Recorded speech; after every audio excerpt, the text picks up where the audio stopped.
There was a point in time where Dave caught a guy selling bootleg copies of his bootleg movie. Yeah, I bought one.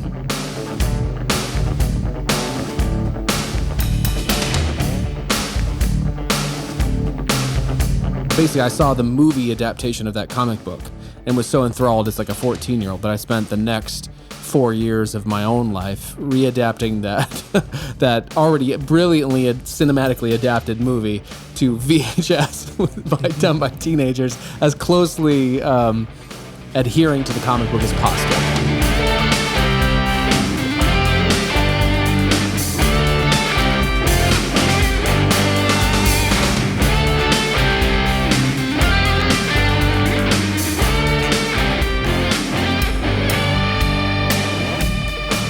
Greetings, Longwalkers. Dave here, hosting solo today this special bonus edition, Halloween 2018 edition of Long Walk Short Drink. Normally this would be a recording night for Palmer and myself, but I wanted to take this opportunity to commemorate the 20th anniversary of my completing the main version, I guess you could say, of my student film adaptation of James O'Barr's The Crow graphic novel. So you can see, if you're watching the YouTube video, I'm surrounded by part of my Crow collection, as well as you can see above here. These are like VHS getting into DVDs, and then some CDs and stuff of things I've made over the years. I'm recording this on Monday, October 29th, 2018. I completed the cut of The Crow that we'll call the final cut. The visuals have not changed since October 21st of 1998. And on October 31st, 1998, 20 years ago today, as of the day this is published, I believe I held a kind of friends screening that Palmer would have been at and that he'll talk about. I should say too, this is a clip show. So I should have said that probably at the outset, but this is a clip show of the times on this podcast that I co-host with my friend Palmer, where we talk about my and Jacko's adaptation of The Crow. So 20 years ago, on October 31st, I had a screening at my house for friends, a bunch of cabin kids. So I'm trying to pitch this podcast a little bit differently, because this, though interest is certainly faded, this adaptation I did of the Crow is a kind of it's something that is still sort of sought after, not because of me, but because of the source material. And so I'm guessing that some folks will watch this that aren't familiar with the Long Walk Short Drink podcast, and so I'm going to try to split the difference there and serve both audiences. There was a it was really a friend screening at my house, but also the WCTV in Wadsworth, which was the place that I found and discovered and edited that final version. And I think by this time I was working there, but it premiered on cable, a prestigious premiere on cable access as well on October 31st, 1998. Also on October 31st, 1995 would have been when I hand-delivered the first cut of The Crow that I finished as a sophomore. That summer is when I finished it, and then we took pre-orders and released it on... I drove it around to a small town where I grew up and gave the... Here, I'll hold it up. This VHS, that one doesn't have, so it's got a spine label there. This is a lot of this will be audio, but there are definitely some video components. It's a cool it's kind of falling apart. And this is Palmer. I put these together with contact paper and some glue, which seems to have come apart. So on October 31st, Halloween 1995. I would have delivered that to Palmer, and so actually, what I'm going to do is we'll just try to jump into this first clip. Within the first 5 minutes of our first recording, what turned into this podcast, we recorded this in July 19th, 2016. Palmer and I are just setting up who we are and how we know each other. And then this and you'll see here, I didn't even realize we were in high school together at the same time, which shows sort of how singularly focused I was on this project at that time. So without further ado, I'll roll in this first clip from July 19th, 2016 on episode 1 of Long Walk, Short Drink. This is Palmer and myself. Were we in high school at the same time ever? We would have been. Yeah, like when I was a freshman, you were a junior. Is that right? Oh man, so you were, and that was a small school. So you would have been possibly like have seen posters for those movies I was making. And stuff. Yeah. No, I remember. Oh, I that's remember funny. I didn't realize my freshman year during the morning announcements, because we had like the video morning announcements. Yes. You had it was close to Halloween, and you had the commercial that played on the morning announcements. Yeah. And we had to pre-order. So I remember pre-ordering. You pre-ordered that? Oh, I pre-ordered. And then I remember dropped it like off to your house. I mean, I was so scared of seeing like people. That was my thing, is I dropped them off, I think, on Halloween, but I just like a paper boy. But I didn't. No, I didn't throw them, because this is what you did. You like you had a bunch at the school and we could pick them up. And or maybe you took the pre-orders at the school, but I remember paying for it and I was like, I'm really excited for this. And you were like, oh yeah, I hope you like it. And we didn't even know each other then, but we had a Halloween party with the like group of friends that I was running around with then. And that's what we watched. We watched your movie. Like, yeah. So I meant just for that blows my mind. So, but also for anyone that might hear this someday, when I was a teenager, the Crow came out starring Brandon Lee, and I was a big fan of Bruce Lee and thus Brandon Lee, and then became obsessed with the graphic novel in which that was based, so much so that I made my own home video version of it with my buddy, and we made it available to our high school in this way, as Palmer was just mentioning. And then you like, yeah. God, where to go from there? But well, you did the like school version that was okay to sell at the school. And then you like did the updated version that wasn't okay to sell at the school. And I got that one too. But by that point in time, because you made that after you were out of high school, right? Yeah, I finished. So the first version, I remember giving people the orders on Halloween of 1995, and then by Halloween of 1998 is when I had finished kind of my reworked version, taking the best bits of that and learning a little bit more about movie making and getting old enough to put in all of the gritty shit that goes on in that book. Yeah.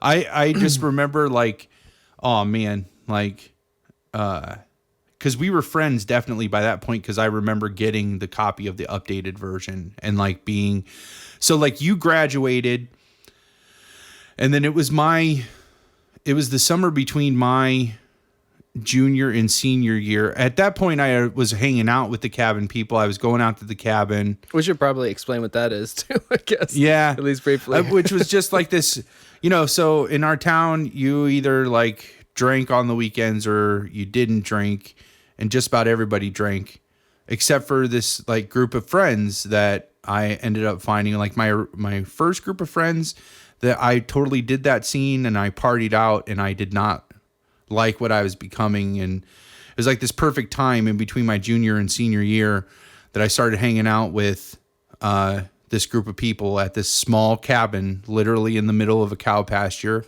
Because if you know that part of Ohio, that's pretty much all there is. There's more cow pasture than anything else. And there's this small little like 8x10 cabin that we would go out to on Friday nights and play music and sit around a fire and BS and just like talk about everything. And just about everybody had just graduated. Like David already graduated, and then there were like the major contingent of the cabin kids had just graduated. And then I was in this like, there was even a couple that were younger than me, but I was just moving into my senior year. And yeah, that's when we really, and I remember even thinking like, oh my gosh, Dave Ullman like goes out there and like Jesus, he made the crow. Oh, This yeah, is like gonna be that like guy. That guy's got there was so problems. many like no, there was so many like creative people in that group, and it was just so intimidating. And really, we're this like group of people that I think that's every clique in high school though, where you're like, if you're not in like, it. no, nobody knows about us, or we're just like on the outskirts. But then when you're outside of it, it's like, oh, everybody knows about that group of people or these groups of people. And but at the time, now this is the long walk for a short drink, because now we're coming right back to the Crow. So you were still working. You were working on. Oh, that's right. You needed to get time. You needed to get access to Better editing equipment. Yeah. Yeah, equipment that you could get this off the ground and get this done.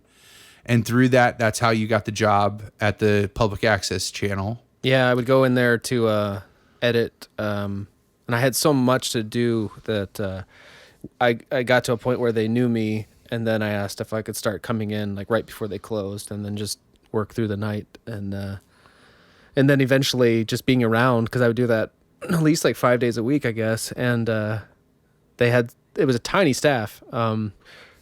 There was an opening, and I don't remember if I might have just asked offhand, like, could I apply, or I don't know, but they knew me, and they knew I was capable of doing things, and not, they trusted me enough to have me work there overnight, and they were just like, yes. And then I had that job. It wasn't my first job. My first job was at a video store, like all movie geeks, but that was my second job.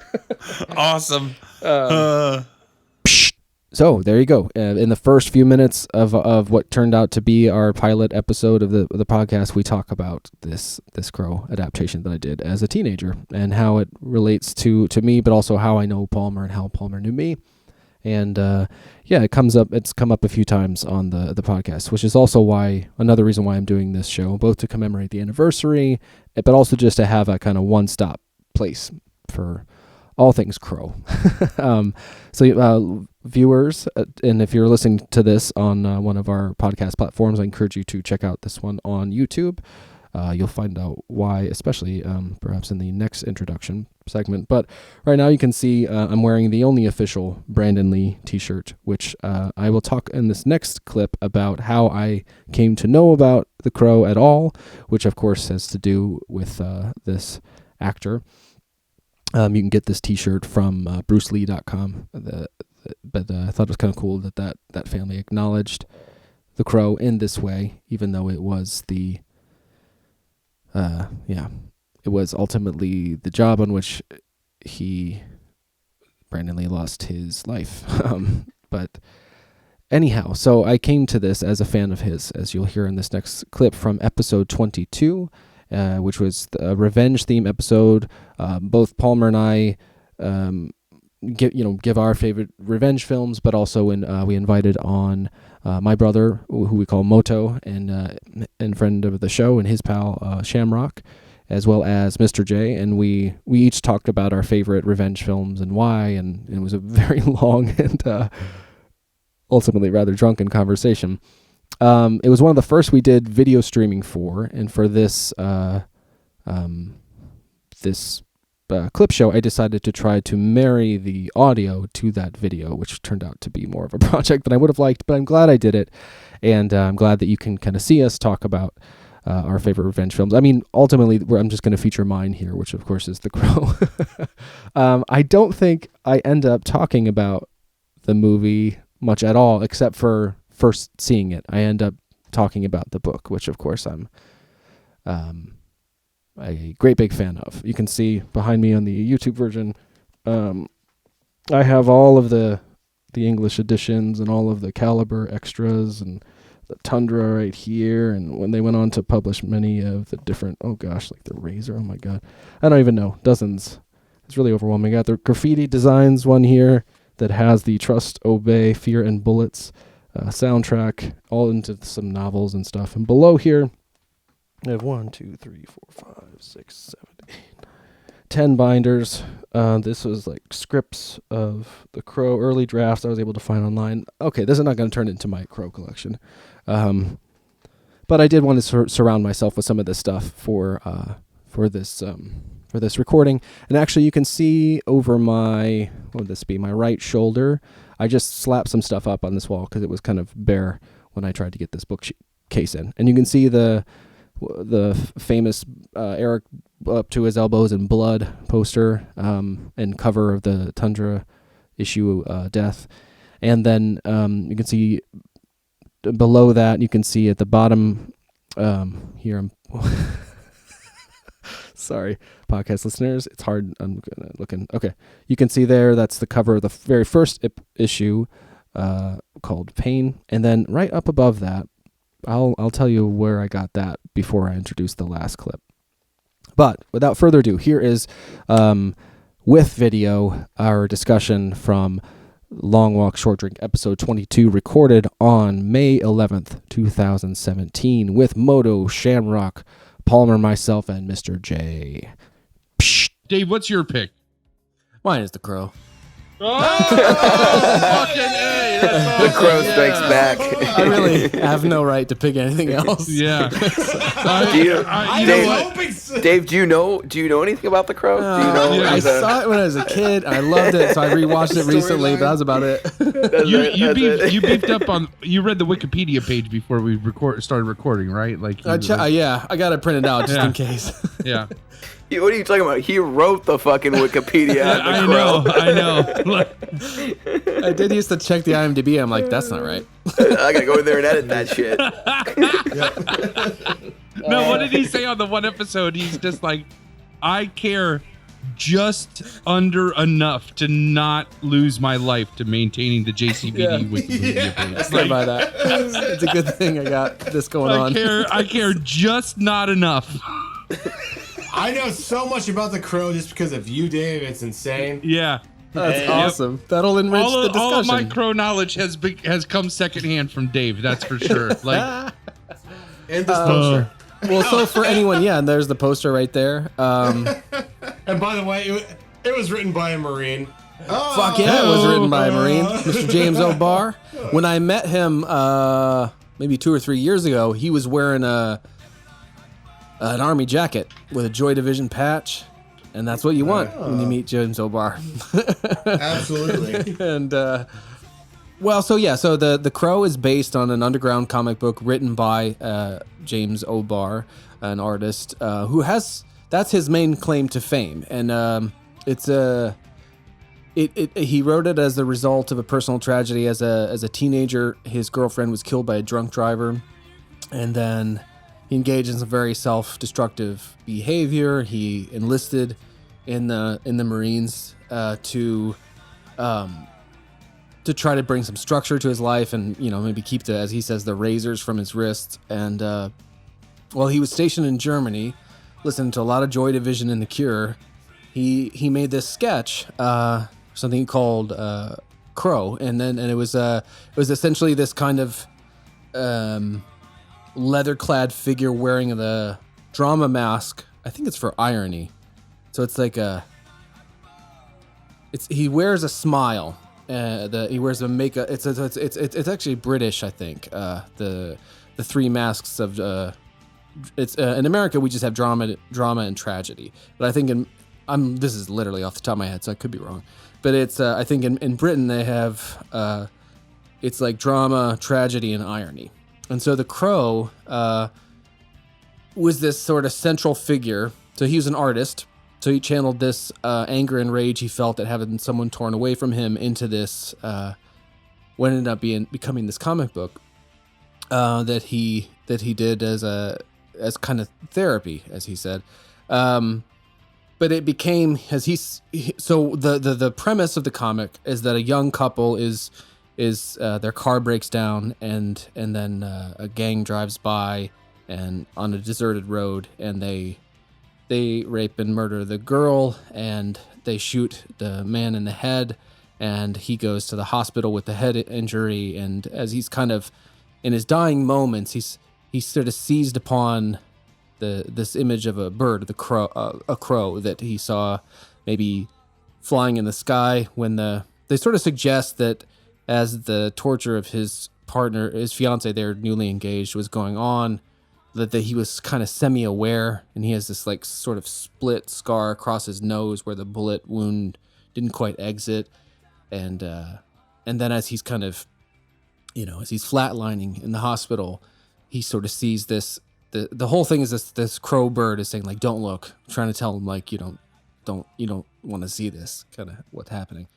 And then essentially a year later, he comes back from the grave and just seeks out that small gang of 5 men that ruined his life and that of his fiancée. And in the comics, it's told like you don't find that out until like they did a short run in the late 80s. It got picked up by basically like he was drawing this just because, and then he was working on cars, painting touch-up jobs on cars in Detroit in the early 80s. And he was going into this comic shop where other kind of comic artists were going. And eventually the guy that ran the comic shop started a comic imprint just to put out these books. So it wasn't like he was a career artist or something. He was just doing this so he didn't fucking kill himself. And then so it's an incredible, it is a singular and astounding That's what I feel like about this show sometimes. Really? Yeah. Yeah. Thank God this show is a little less blood drenched than that book. But so if you're curious about The Crow, we've seen and liked the movie, do seek out that comic somehow. It is something to behold, and it really carries a serious weight with it. It is considered among comic book fans like a seminal work. Mm-hmm. Like Yeah. It is up in the lines with Sin City, The Watchmen, and he wrote He wrote one book. Yep. And everybody talks about comics. They say, read Sin City, read Watchmen, and read The Crow. Right? I have that downstairs since I procured my Foot Locker back from my old man's place. I think that's down in that Foot Locker. I need to go down and dig that out. And actually, I literally got that because of your movie that you released in high school, Dave. Oh, I didn't know you have that. That's so cool. So, my dad drove for Capital City, which was a comic book distributor, and we could order comic books at cost, like less than cost, literally like the cost of the materials. That's what we got comic books for. So like he would get these big promo packs that had like that they would send out to comic book shops that had like pogs in them and like promo cards. Ooh, and pogs. Nice. and What's like up there? I'm sorry. What's a pog? I feel like what's a Nubian? It's like, shut the fuck up. Yeah. What's a pog? Shut the fuck up. Yeah. Bitch, you almost made me laugh. Yeah. A pog. It's that game that you where you collected them. They were like little cardboard discs, and you would make a stack and try to slam them. Oh, if you got them to flip the most worthless hobby that ever existed. Yeah. Yeah. It made no sense, but everyone was into it. So but every week, basically, comic books come out every week, right? Or every month? Tuesdays. Every Tuesday, right? Yeah. So every week he would go into work with our order where I got to like just because I could order a stack of comic books this tall and it'd be like $15 out of his paycheck. Oh, like, I'm jealous. You know what I like? So, now let's flip that. This was also in the death knock of the comic book industry, like the end of the Silver Age, right? Right after Death of Superman. So like he was working there right at the time that all of the where they would put all of the issues together into one massive issue. Those were just getting released of the Death of Superman and the Return of Superman and all that stuff. So this is on the he got laid off from that job because the comic book industry like folded in on itself. Yeah. Oh, shit. So what decade yearish was this? 90s. So 90, like 93 to 95-ish. They were overprinting because it was becoming a collection thing where they were trying to print more and more and more, and the supply just ended up being more than they could actually meet. They totally misunderstood the idea of value and collecting. That the reason old comic books were valuable was because there were so few of them, because they were worthless. People threw them away. And so when Death of Superman came out, I mean, there's whole documentaries on this that you could watch. Yeah, I for haven't. free I've on been YouTube. I'm writing that down. With the death of Superman, that is a relatively recent documentary. Oh wait, no, I'm thinking. Sorry, there's a documentary about the movie Return of Superman. Or something. Yeah, that almost happened. Yeah. That was based What on was that. Was that called Death of Superman? What is that? No, that was the Return of Superman. Thank I think you, is what that was called. And ultimately, that's what it became, I guess, with Brandon Routh. Yeah. But yeah, the original iteration was Tim Burton and Nicolas Cage. So yeah, but they just like Mr. J said, they overprinted thinking that these were going to be collector's items, and the fact that they saturated their own market literally devalued them down to nothing. Like before, this is a sidebar, and then I'll give mine, and then we can start talking about our movie. When I went to move to Hawaii, I took that Foot Locker to Kenmore Comics in Kenmore because I was trying to get as much money as I could before I moved to Hawaii, because I needed to like literally start up like from the ground up out there. And I like pulled out this stack that's all like Death of Superman comics essentially. And it's around that same time that the Bane thing happened with Batman, where he broke his back. Yeah. And so that's essentially all we would order was Batman and Superman out of there. My dad thinks that he's going to send me to college with these comic books, right? And so I put that stack out, and the guy at Kenmore Comics is just like, I could put those in at 15 cents a piece in that box over there, and nobody would buy them. He's like, that box is actually full of those comics right now. Like, it wouldn't do any good. So shit. how did you end up with the Crow? Is that where you're working towards? Oh yeah. So around that time gets to my freshman year, which is when you release your version of the Crow, right? Oh yeah.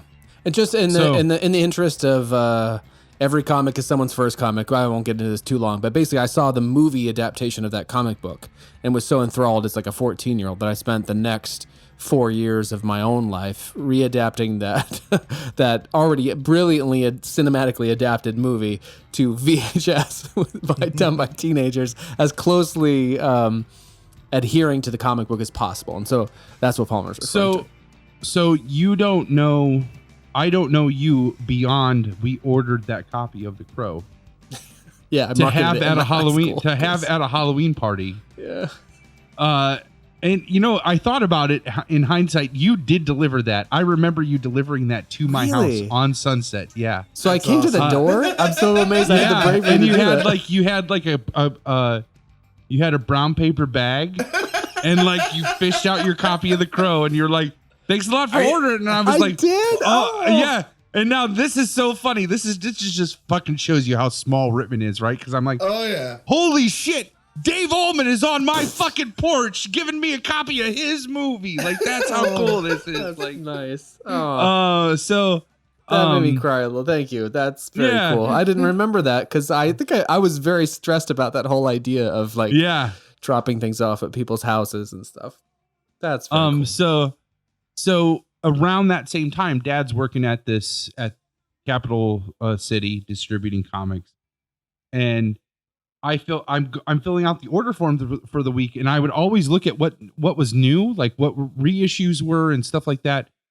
And they reissued the compilation of all of the Crow issues, the Kitchen Sink Press. Yep. Yeah, the big thick edition. Yeah, the graphic novel as they call them. Yeah, and I just put a check mark next to that.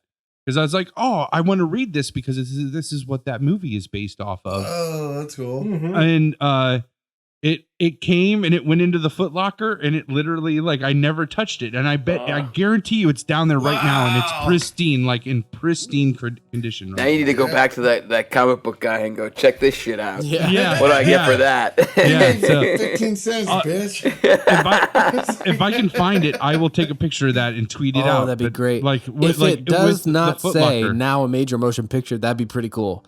Because they did that soon thereafter, because it became a very best-selling book after the film came out in May of 94. Well, that really, to me, like, I realized that I like graphic novels much more. I loved comics as a kid, and my dad bought me comics out the butt. But I didn't realize that you needed to subscribe to get the story. Yeah. So I'd be reading these, I'm like, all right, what happened? And then, then I fell into the graphic novels. I'm like, oh, so it's all right here. Yeah. Yeah. And then when Sin City came out, I went on Amazon and I bought all of them so I could know everything. Because I was so enamored by Robert Rodriguez and everything. I was like, oh, this is fantastic. Oh my God. And this was I love that movie. Like I went with Dave and Jackson and a few of us and I was pretty much the only one that was like, I felt like I was the only one that was like, yeah, that was really good. And then everybody else was just kind of like, you know. Oh, I remember being I remember digging that because that was literally what I was trying to do as a teenager. Like they brought that movie, that comic, comic book. But they were able to actually make it look like look like the art of that comic. It was incredible. Yep. Yeah, those are Marv. Marv is probably the best character ever. Like just. Oh yeah, the Mickey Rourke character. Mickey Rourke is just who better so to play that than Mickey Rourke, right? No. Yeah. I remember Dave had this great line. He's like, why does Mickey Rourke have all that fucking makeup on? He's already fucked up. Like that's what came to my mind immediately. I was like, that's the only problem I have with that character. I was like, you don't need all that makeup. Just let Mickey Rourke be Mickey Rourke. He's that guy. He is that guy. That's so true. Dave, I have a quick question. It was certainly. So I am very much in tune with what James O'Barr did with The Crow. Mm-hmm. Like the visceral part of it. Like the extreme nature of the violence and such. Absolutely. I'm like, okay, whatever.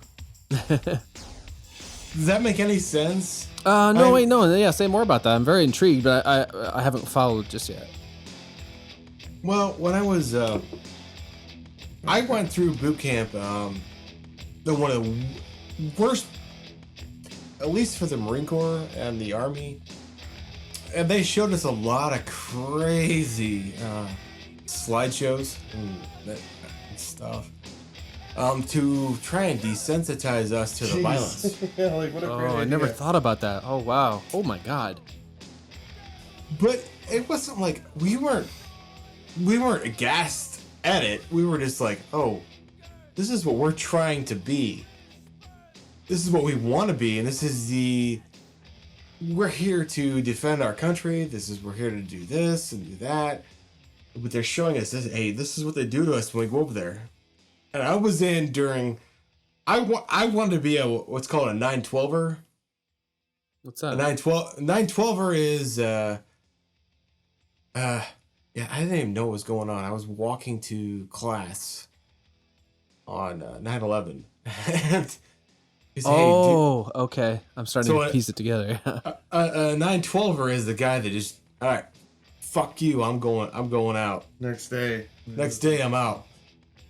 Wow. And I'm like, what? What happened? I was just watching Monday Night Football last night, and you're saying, what? What just happened? And on my way to class, I stopped and ran back to my dorm room, and I was like, what the shit is going on? I was like, and I wanted to join the military at a high school. I wanted to go to West Point. I wanted to do this, that, other. And I didn't. I waited 2 years, and then during that period, a lot of crap happened, and I was just like, why am I not there? This is what I need to do. This is what I wanted to do out of high school. Why am I not there? I didn't connect with the visceral part until I did or went through it, essentially what James O'Barr went through in the Marine Corps, because he joined during peacetime. That was 80s and 90s. Yeah, and he was drawing combat manuals for the Marine Corps. So that's where some of the sort of accuracy of his in the interesting nature of his artwork. Yeah, he's not like the Crow comics don't look like other comics. Exactly. They have a very singular style, and it's a very singular voice, and it's he would call. So I was saying earlier how James O'Barr said he was writing it to try to channel the feelings that he had over his own personal trauma into some kind of creative force, which is something I relate to a lot. But he was talking about how for him, focusing all that attention in this way didn't really help. It actually just made him more focused on that rage and pain. And he called the sort of the drawings and the process, these like all these little deaths, and that it maybe didn't really help him exactly. It more like kind of exacerbated things. And when you read it, like it's oh man, it's an interesting way that story moves. Like it. So I laid out the plot earlier. But the way that it begins, you just have this character with Spikey's 80s punk rock hair, a long coat, and a painted on kind of harlequin like mask of he's got this ironic smile when he's very sad character. So it alternates between him hunting street thugs, trying to get like cutting the people's fingers off, trying to get to these men whose names he heard when they were killing him and his fiancée, T-Bird, Tom Tom, Tintin, Top Dollar, like these street names. And then it'll show him you can just sort of hear there's Cure lyrics on the page, and like you can hear that music playing as pictures of you or whatever. He's like literally looking at pictures of his lost life and crying. So it's this real like emo thing with this like radically super ultra violent like revenge fantasy, but made kind of It's made manifest real. on the page. Yeah. And so when the violence happens, it's an independent, it was written not even to be published necessarily, ultimately published by this guy who saw this talent coming into his shop, that he started up a comic label that went like bankrupt, and ultimately the final issue of The Crow before it was collected in the graphic novel came out on Tundra, the Tundra label, which was the Teenage Mutant Ninja Turtle guys. But like the other Caliber press that initially started to put it out went under because the guy didn't know how to. He just saw this incredible work being done. So it's this like people talk about passion projects. I mean, this is the epitome thereof. And so when you're reading it, like, and you see the guy crying and like the Crow, that in the movie and then just in a popular culture, it's not like it's like Frankenstein. It's not like the character is really the Crow, Right. The Crow is the title because of that fixation on the bird and stuff before. Like the guy's name is Eric, and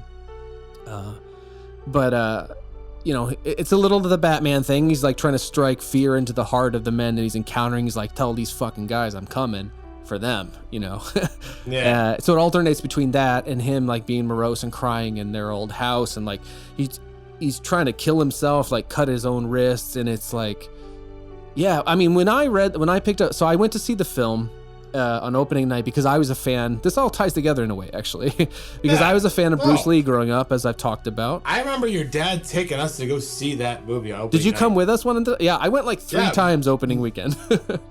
Were you on one of those, maybe? Your dad, Jimbo, took us, me, Brian, and Jimbo you Slice. to the first night, Barberton Theater, Lake Cinemas. Oh, I Yo, remember. Jimbo. I remember Montrose. Yo, Jimbo. Oh my God. Yes. It might have been Montrose. Yeah, it might have been Montrose. I think so. Montrose. Yeah, were people sitting in the aisles? Yeah. Yes, That's, they were. That's Yep. definitely the one. I saw it the night before in Worcester, and I had It was gone, that full. People were sitting in the aisles. Yeah. Yeah. I've Oh, rarely experienced man. anything like it. And it was similar the night before in Worcester, where people were painted up in the makeup. Literally, this is 1994. I'm just a kid from small town Redmond. I'd never seen any kind of cosplay or any kind of commitment to a comic book character like this. Yeah. And I was there because I was a fan of Brandon Lee, the star of the film who was killed during the making of it. And I was a fan of him because of his father, Bruce Lee, who's one of whose films Moto's gonna walk us through. But so yeah, I was there and so taken aback by the heart of the movie, the style of the movie, the pure sort of raw emotion of the revenge and the simplicity of it, him hunting down the killers, and like you were right there. And so at the end of it, this dude stands up and he's like, "This movie sucked. The comic book's better. Come get it at my comic shop." And he gives like an address, and I was like, "Comic book? Oh yeah, that's right. It's based on a comic book. I knew that." Oh wow. So I Yeah. went to seek out the comic book. I got Did it. you go to that guy's place? No, I didn't actually, because I was in Worcester and I lived closer to Wadsworth. So I went to a place in Wadsworth. The Rittmanites might remember this place. You could get baseball cards there as well. Yeah. You know what, like- Wadsworth. Yeah, it's like on the you take what is it? You take basically 57. Ohio. It's like Ohio. If 57A. you take Ohio all the way into Wadsworth, it dead ends. We call it 57A. Okay, so there's a little grocery store that used to be on the right, and it dead Cardinal ends. Market. Cardinal. Yep, Cardinal Market. Thank you. And so right in front of that was this place that in 1990 or 89, I was buying baseball cards. But when it came, I knew they sold comics too. So That's where I got my first Punisher comic book. fucking Oh, A, nice. yeah.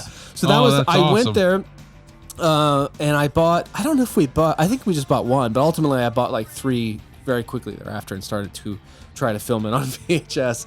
But I read the book in one night. I opened it and all these qualities that I'm talking about. Like I was familiar with the movie story, but it like I read it in one sitting, which is not something I can say of anything else. And granted, it's a comic book, so you can do that.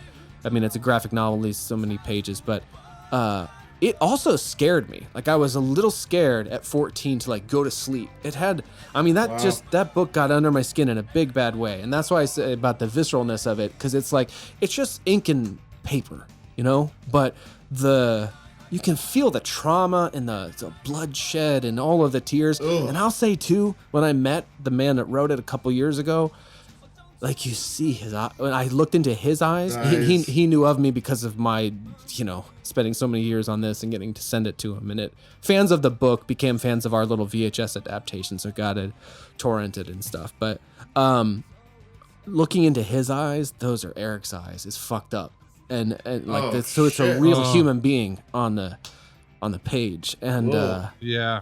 anyway, so I've talked a lot about the book, but the movie was my in. And ultimately, it was kind of by way of Bruce Lee in a way too. Yeah, exactly. Can I just chime in real quick on your version of The Crow? If it's just nice, because yeah. no, it's definitely nice. I just don't feel like we've conveyed adequately, because I was talking to Double D about this and he was not aware of the depth. So I'm going to give you my perspective of your time with your your movie. Outstanding. yeah. Miramax said cease and desist. Oh, they did say Yeah. cease and desist. Yeah, Yeah, I should have got so, that one like- of my visual aids. So there's that, and there was a point in time where Dave caught a guy selling bootleg copies of his bootleg movie Yeah, I bought one. at a comic book festival. I was Oh like, no, that's- I got that on eBay, but I imagine they're Oh. at, yeah. I think they are in person somewhere. But I just remember, and like, didn't you send an email then to the guy where you were just like, I already am breaking the rules by making this, and you're making it even like, that was essentially like the message that you sent, like, Maybe. and you're making it even worse because you're making like illegal copies of my illegal movie. That's very possible. I don't remember that specifically, Yeah. but I wouldn't put it. It was hard for me because I basically, when I finished it in 1998, after like 4 years, I did finish the version that I shared in high school, but excuse me, it was the early days of the internet. And so basically when I finished it, I sent notifications to the postcards to the people I knew in high school that said, hey man, I want to see this when it's done. And I would sell it at like cost of the VHS and yeah. clamshell and then the artwork and stuff. But then I had found a few Crow sites online, and I sent notifications say, hey, I made this movie. It's based very faithfully on the book. If you're interested, I'd love to send you a copy. And so I did, and so those were the kind of copies that were out there. And then there was a couple I sent to some magazines, and that's what led to it getting back to James O'Barr eventually. But yeah, and then so once there was like, it's like this podcast or my music or anything else, like there's blood in the water. Like if people are paying attention to something I put my heart into, I'm like, I'm in, it's like, okay. And so I dedicated myself like, okay, I'm gonna make something of all this behind the scenes footage we have. We're gonna make a little video and a website. And so I did all that. And then Miramax, Crow Vision or whatever, they were still making Crow sequels at the time. So they reached out to me, and I was like, "Oh, cool! They're reaching out to me." But they reached out to me so the legal counsel could be like, "Yeah, you can't. You have to stop everything you're doing. It doesn't matter. You're not trying to make money. This is our thing." And even if you have like the box set that came out with the third film in like 2001, there's a little thing in the commemorative booklet that says something to the effect about copyright. And I was like, "Oh Jesus!" They're literally talking to me. They're like, "Oh my gosh, that's crazy." I was probably pretty sore at the time at the guy, especially because I had made this like digitally cleaned up. This is the 2000, so I just got access to nonlinear editing. I was able to because we shot on color VHS by fucking candlelight sometimes on consumer gear.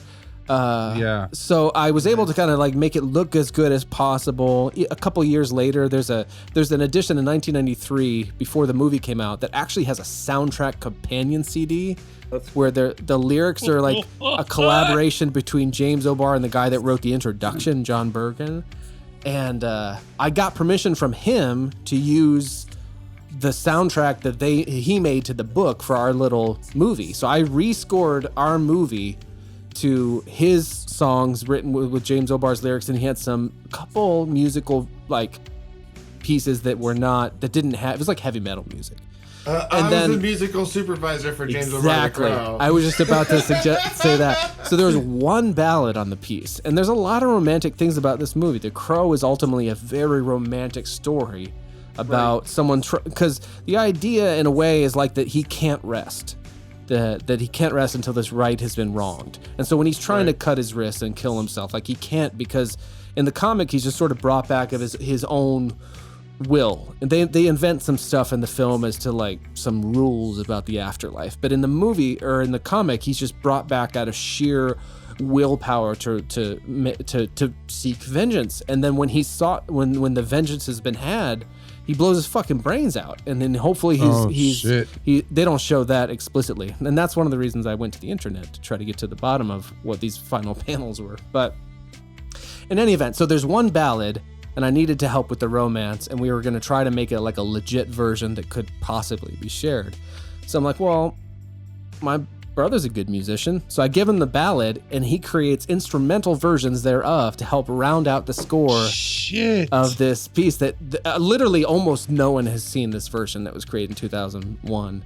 But it's kind of great. Like our original version had like the Joy Division songs, The Cure, all the bands that I knew to influence the texts. But then ultimately we got permission to this other music.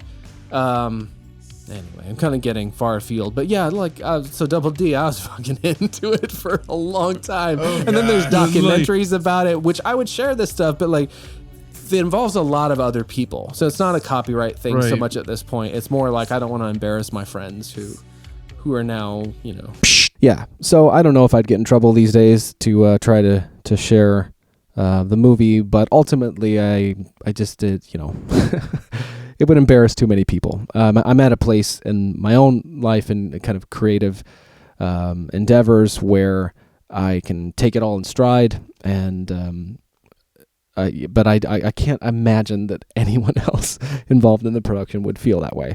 But I was trying to think, and it has been so frustrating to me that the only versions that are floating around came from this.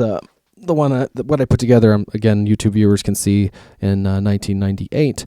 I put together this kind of I ordered the 1 hour tapes and made this this package that I basically, as I mentioned in the clips, sent to people who run Crow fan sites back then, and it developed a little bit of a following and stuff because of that, and because this was 1998. I mean, this is long before Sin City and all that we talk about, and we were making as close as we could to the book itself.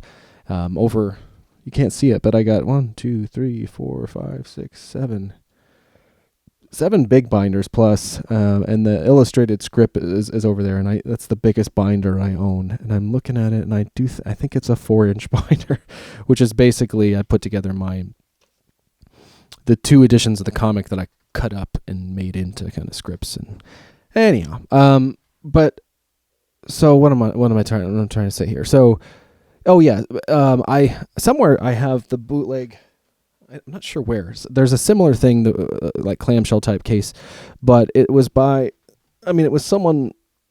I wish I knew where to find that, but somewhere I have a bootlegged copy that I ordered off the internet that I think I mentioned in one of the clips, and you can. I think it's torrent. I found out one time that it was torrented. I know that it's still shared, and it's this rare VHS thing. Actually, since we started the podcast, some of the other guys, somebody sent me a link to a listing where you could buy it for $100 and stuff. So, but as I mentioned there, like in 2000, I was gearing up to make this, make it available because I knew people were into it. I just made those initial 100, and one of those resulted in my hearing from James O'Barr. I'm sure I talk about it in one of those clips, or at least was able to send it to him because somebody at a magazine, I sent off one of the few remaining copies I had from that run of 100. And that resulted in it getting the hands of James O'Barr. So I knew he had seen it, which, anyway, I think that some of that's covered elsewhere. But yeah, I wanted to share it at the time with anyone that might be into it. And so I set up this website, James O'Barr's a Crow.bizland.com. This is year 2000. I was also, I was in that organization Cleveland Filmmakers, which I don't know if that still exists, but I was taking like 16 millimeter film classes and stuff, and I'd have access to things through their operation where I could look at press kits for feature films and stuff. So I put together a press kit, really following their, I think it's like 20, it's 20 pages, because I just put this digitally online. So you can't, I'm not posting the movie. I'm not getting to that. But I did, there are some things I share with you, and so I'm setting those up. But yeah, so I created this thing, where I wrote in great detail for this, press kit about the making of the production. And, at that same time, when I was working at the studio, a guy who had seen, I think they shared with the people that run WCTV are still there, which is awesome. So shout out to the Johns and Joanna if they somehow hear this. They were always wonderful to me, and I love that place and those people. But yeah, so there was a guy that my project reminded me of this other gentleman who comes there, which again, I'm just not naming, so it's to not embarrass him. But so he came in and we met. When I was working like overnight, editing the movie there, and he was interested in The Crow at the time. The Stairway to Heaven TV series I hadn't premiered yet, but I think he auditioned for that or something, or he was showing me some materials, and he'd kind of written this script. It was the early days of, in the early days of fan fiction, but like nowadays, there was just not the ease with which you could share things then as there is now. And so, anyway, so he was still around while I was kind of tweaking the movie digitally on the first nonlinear editing system, the Media 100. I had access to through WCTV, and so I was able to kind of boost the brightness and digitally mix the sound. And yeah, I was going to make it and then available through this website that I was building that said a lot about the production and whatnot. And also around this time, I'd been working with the behind the scenes footage. My buddy Jacko that co-directed and produced the movie with me. We started, at age 14 and finished the version that I'm celebrating this anniversary of when I was 18. And so it was a long time, and he had filmed behind the scenes footage throughout.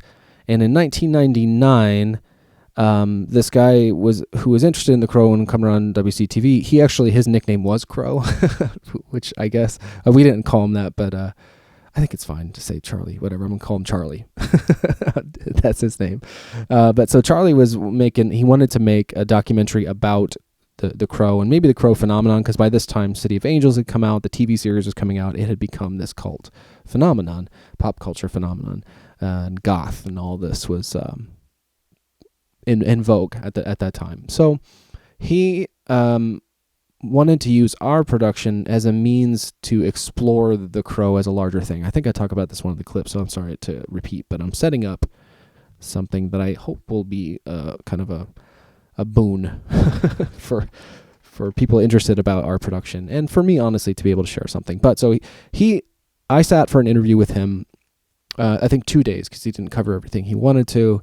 It was long, like 3 hours. It was like a long walk, short drink podcast.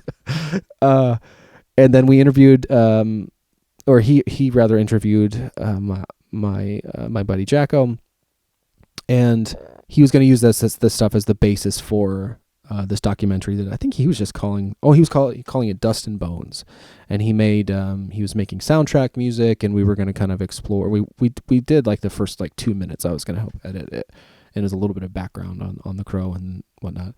I think that fell by the wayside. I think we talked about it in one of the clips, but actually he ended up working on a movie that Palmer was going to star in, and did. Like, they filmed it, and ultimately he did finish it. And this now, I don't want to say too much because, for reasons that I won't get into. But so that took his focus. But I now had this thing with the interviews and all this behind the scenes footage, and so I use this as a opportunity to make a behind the scenes of our production. And if making an adaptation of the book was like my film school, my 4-year film school, which in a lot of ways I could said to be that, this next phase that I started kind of in 1999, exploring documentary work, really fed a lot more into what I now do for a living. But it was difficult to make a documentary about myself. That was the first time I did that, and something I've gone on to do quite a lot, actually, about various things. But ultimately, what I ended up doing is transcribing the interviews. I typed them out, and then I was able to deal with them as text, and that went into this press kit, so you can download this press kit and read the production notes that I wrote at my website. I just posted this today. So it's davidullman.net/thecrow. It's ULLMAN, davidullman.net/thecrow. And so if you go there, you can see a few photos, pretty much of me, because again, I don't want to embarrass other people, though there are a few extra photos in the press kit if you download that, which you can do for free. And, okay, saying so much, but ultimately, I created a half-hour making of that's very much using those interviews to narrate the piece. And so I'm going to include that here, buried in the middle of this podcast that pretty much no one listens to. You can see this thing that I really wanted to share in 2000. But basically I finished the website, all of that, finished this documentary in May, and we even had, I ordered 90-minute tapes, and we had, you can see here on YouTube, it says now including a behind-the-scenes featurette, because this was like, DVDs were new then, and if you were still getting VHSs, a lot of the supplementary materials that they were putting on DVDs, they would put a shorter version of on VHS. And so I remember one of my favorites at the time was for Taxi Driver, and I used that as a model for how to trim like a longer thing, like what did they cover in the half-hour version. And so I made this half-hour thing called we called it Remaking the Crow, and it is what I'm going to share with you now. It really focuses very much on how we made our movie. And as I said, I was in Cleveland Filmmakers at the time, and had this kind of film community to learn things from, and I was making 16mm shorts, and I showed this at one of our gatherings, and was surprised that what people were most interested in is not, they didn't care about The Crow. They were interested in how these like 14-year-old kids spent 4 years on this project and basically grew up and grew into little filmmakers. So once I was then shut down, I got the cease and desist letter, like right, I think I was looking at it, I had it up, what the date was that they wrote that, and I would have received it. May 25th, 2000. So right around the time I'd finished all this, I got a letter from Crow Vision Council saying, we appreciate your enthusiasm as a fan of The Crow, or while we appreciate your enthusiasm as a fan of Crow, we still cannot and will not authorize or endorse the video in any way as you have requested, as it infringes upon our copyright. Please understand that we have invested heavily in The Crow, and more importantly, have devoted considerable time and energy of our employees and creative partners to create the Crow films and Crow-related material. Therefore, we demand that you cease and desist all activities relating to the production, distribution, marketing, publicity, or any other exploitation of the video. Please take this letter seriously, as we will be forced to seek all remedies available to us under law if you do not comply with the foregoing. Ooh, yeah. Oh, man, that bummed me out. So I had to stop everything and could never share this thing. So I'm going to share it with you now because it also, beyond embarrassing other people, like to watch our adaptation now, even at the last version that I sort of finished and rescored in 2001, you can tell that we're teenagers, and there are parts of it that hold up and are kind of cool, but it's not, This documentary, I think, however, is probably the best, most digestible way to share any of that. And at the very beginning, there is like kind of a retelling of the story that I borrowed. I'm trying to find the comic. We're going to publishing Crow comics regularly at this time, and there was issue 0. Where is it? Here it is. That they were calling, so Kitchen Sink was a publisher back then. They were using J. Ovar's The Crow, which actually is what we called our 1995 adaptation, and of course a way to distinguish it from the film version. But in the opening, this is issue 0. I don't know if it says when it was published. I think in 1996 or something.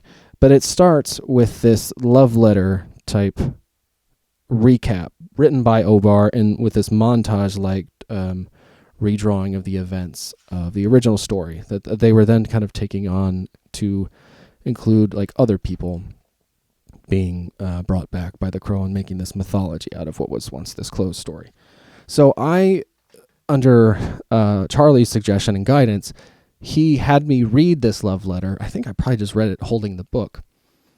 And he was going to use that in his documentary. So I basically read this once, and that's what you'll hear. I actually ended up using that in this documentary. So this documentary is definitely, it's meant, it was to accompany the movie. It presumes a certain familiarity with the source material, which of course I'm guessing, our podcast listeners probably don't have, but are given throughout the clips in this podcast. But anyone coming to this because of their interest in The Crow is going to know a bit about it. So I read the love letter once, and it came out kind of good. And I tried to create the montage that Obar did here in pen and ink, and use our material from our adaptation to illustrate it. So I was watching our version last night, and ultimately most of the cool shots made it into this documentary. So I'm glad to be able to share this now. I hope it doesn't get discovered. I mean, honestly, this is our story, so I don't think it is copyright infringement at this point.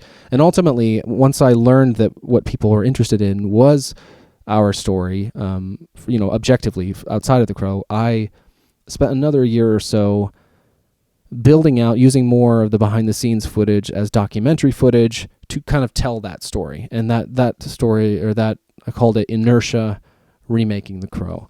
And that premiered at the New York Film and Video Festival on February 15th, 2002.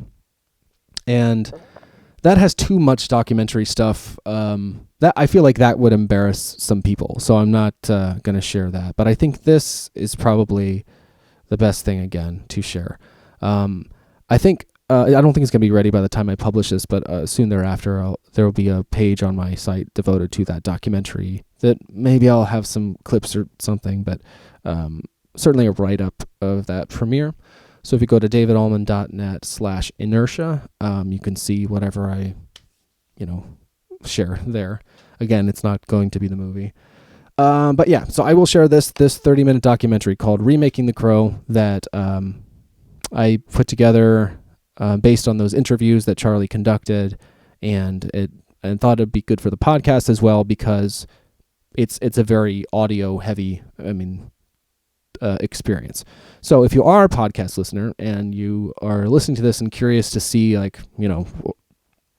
the visuals that go along with it, you can go to this very same point in the in the YouTube version and watch it. But please don't rip it and otherwise distribute it to others. For the love of God, don't bother the people, anyone you recognize in it. I don't think that'll be an issue. So like the people you hear talking, basically me, and you hear Jacko, and I think actually Pumps, fans of the podcast will recognize Pumps kind of being a little ironic and silly about when he was asked to do some disturbing stuff on camera. But yeah, so hopefully you'll get a kick out of this. I'm glad to have this opportunity to share it with you. And then I'm going to come back to introduce one more segment after this, which has to do with when I actually met James O'Barr, the author, face to face in 2014. So without further ado, sorry, this is a long, rambling introduction to this. This is from 2000, Remaking The Crow.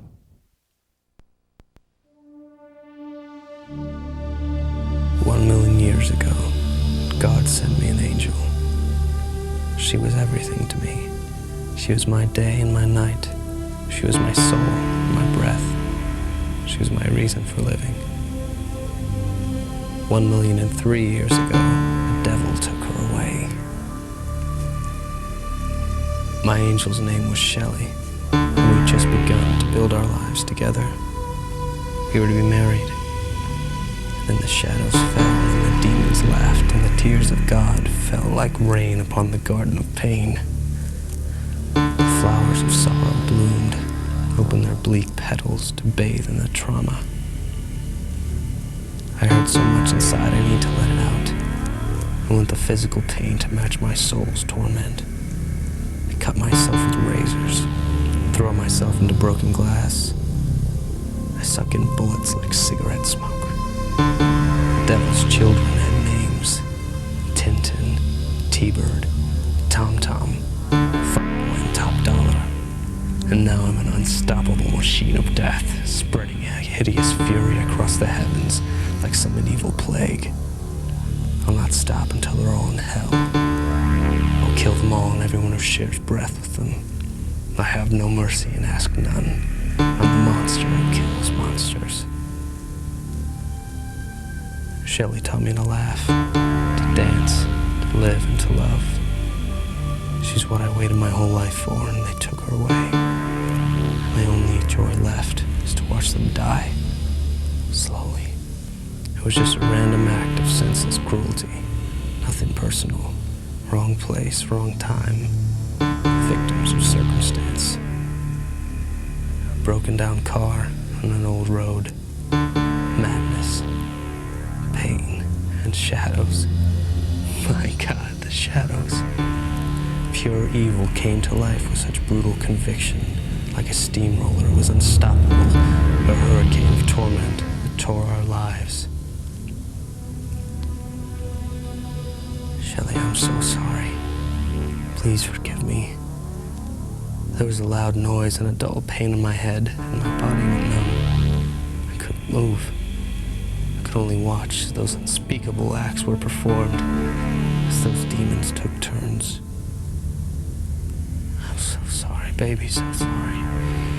The black bird said, "Don't look." And I killed them all for you, honey. Now my task is complete. We can spend eternity together, princess. I love you, Shelley. Eric.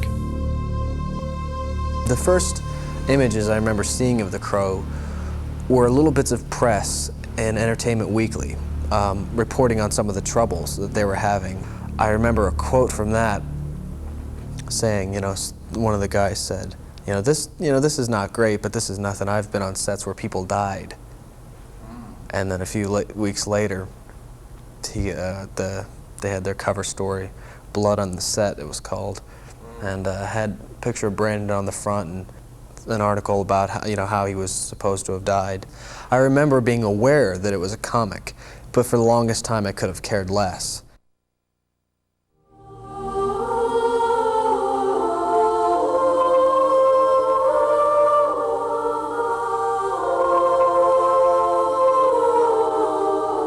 It was almost a year later that I saw the teaser for the movie coming out, and I just thought, wow,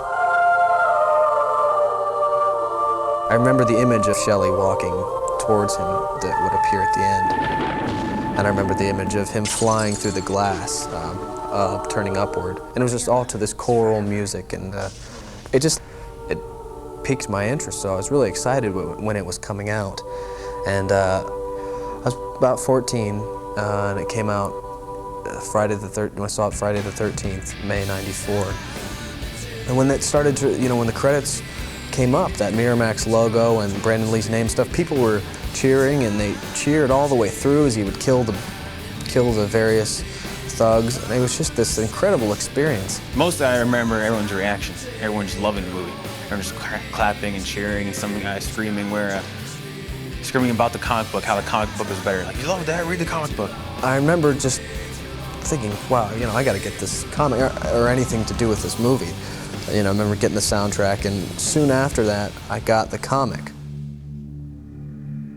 It's not just an ordinary book, there's this presence. I mean, you pick it up and you can feel the blood in it, and there's also this whole world created. A world where some guy could come back to life, but they made it seem realistic, but it actually could not exist. I can't remember how it came about or whose decision it was that, instead of just redoing it, which is silly because it's such a wonderful movie that we couldn't even touch, that we would go from a different angle and take it from the comic. And it might have been my idea because I don't know that Matt had ever read the comic at that point. I thought, well, that's a different way to approach it. That way we're not just redoing what had already been done. And we were 14, 15, and we didn't expect any of it to be seen. It was just one of our home video movies. This is David Ullman. He's working now on the set of The Crow. This is this little freak we found. We decided to make him Jones Stranger. And hey, so you walk in. The star of the show. We started filming in the summer of 1994, and we would take like members of our soccer club team was what we did for the most part. And in doing that, I mean, our intention was to film it that summer and be done with it. And we thought that'd be a long time to work on it. And it was hard to get somebody to be on the, just to get a hold of them to film for that day. And so we weren't really anywhere near completion come fall. But what was nice come fall is we were back in school then, and we had sort of a student body to draw from, or we had more friends that we saw on a regular basis that we can see that day and say, hey, can you film with us tonight? And we just sort of took what we could get in that sense. And nobody's really interested in acting. These were all just goofball friends of ours. We only need one. I know. Publicity, man. Yeah. Go away! Okay, we gotta kill. When you're getting people to volunteer for something like this, the basic thing is just you gotta get them motivated. And for the most part, they did fairly well. But I mean, these guys are just friends, and so they're here just to fart around. They think this is fun. We're just hanging out. Cool, we're gonna be in a movie. Well, to us, though, this is serious. This is something we've been working on for a long time. We'd like them to do a good job, which in the end they did. But I mean, it is kind of hard at some points to get everyone kind of on the same wavelength as us, is that this is kind of serious. I know we're all having fun and games, but we like to do this well. And when you have guys that aren't involved with it like that, it gets hard sometimes.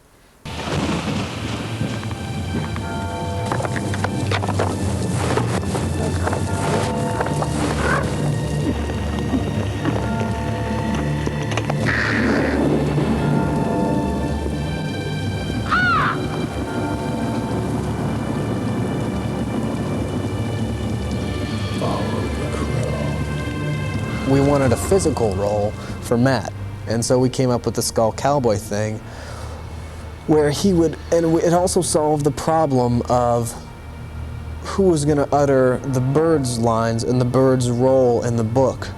We sort of married the Crow in the comic to the Skull Cowboy role in the film. It was both something to give Matt screen time and also a necessity because we couldn't get the Bird, and also a narrative device. He also is the all-seeing narrator in the movie.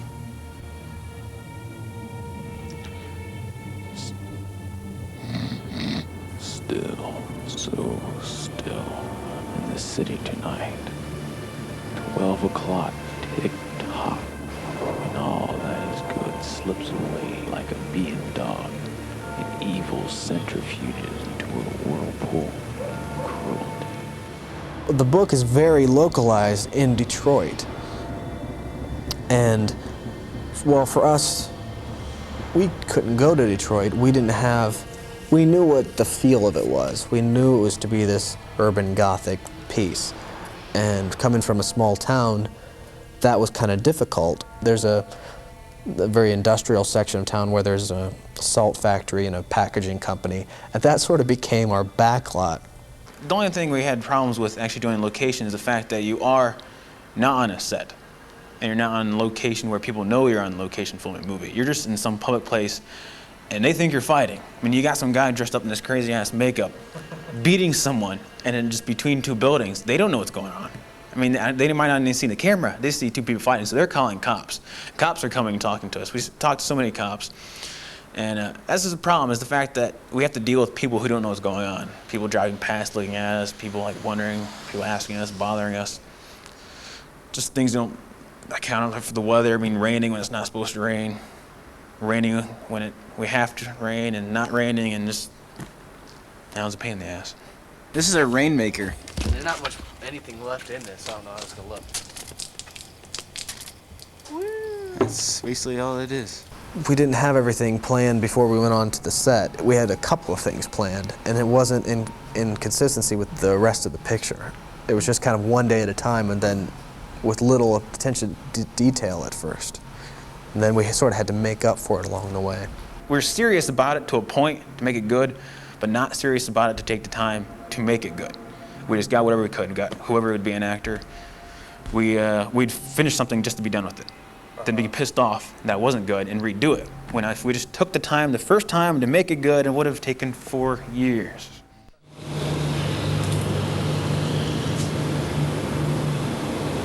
Hey, go away, we're closed! Or ice cold. There'll be a lot of different kinds of things.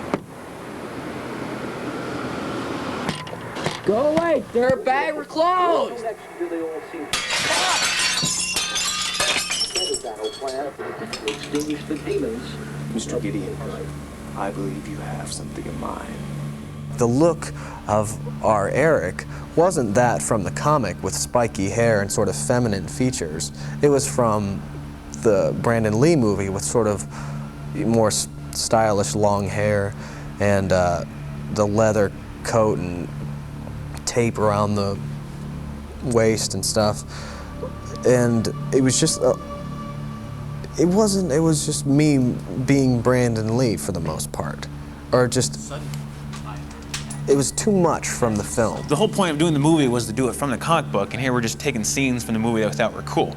I remember telling Dave, because for the longest time, it's bad enough that he looked almost exactly like Brandon Lee. It's kind of hard not to with the makeup on, but he had like the right here, but he was actually talking exactly like Brandon Lee, which is kind of neat if we're doing, a complete movie from theirs. But the fact that we're trying to make this our own, I actually told Dave a couple times, like, kind of cut back a little bit. Try to just become yourself, or just talk your own way, as opposed to just imitating Brandon Lee. I started to read about method acting, which deals a lot inwardly, and like manipulating your own emotions. And I think it carried. I mean, there was a period where, probably on purpose, I really let it affect me, and it became this.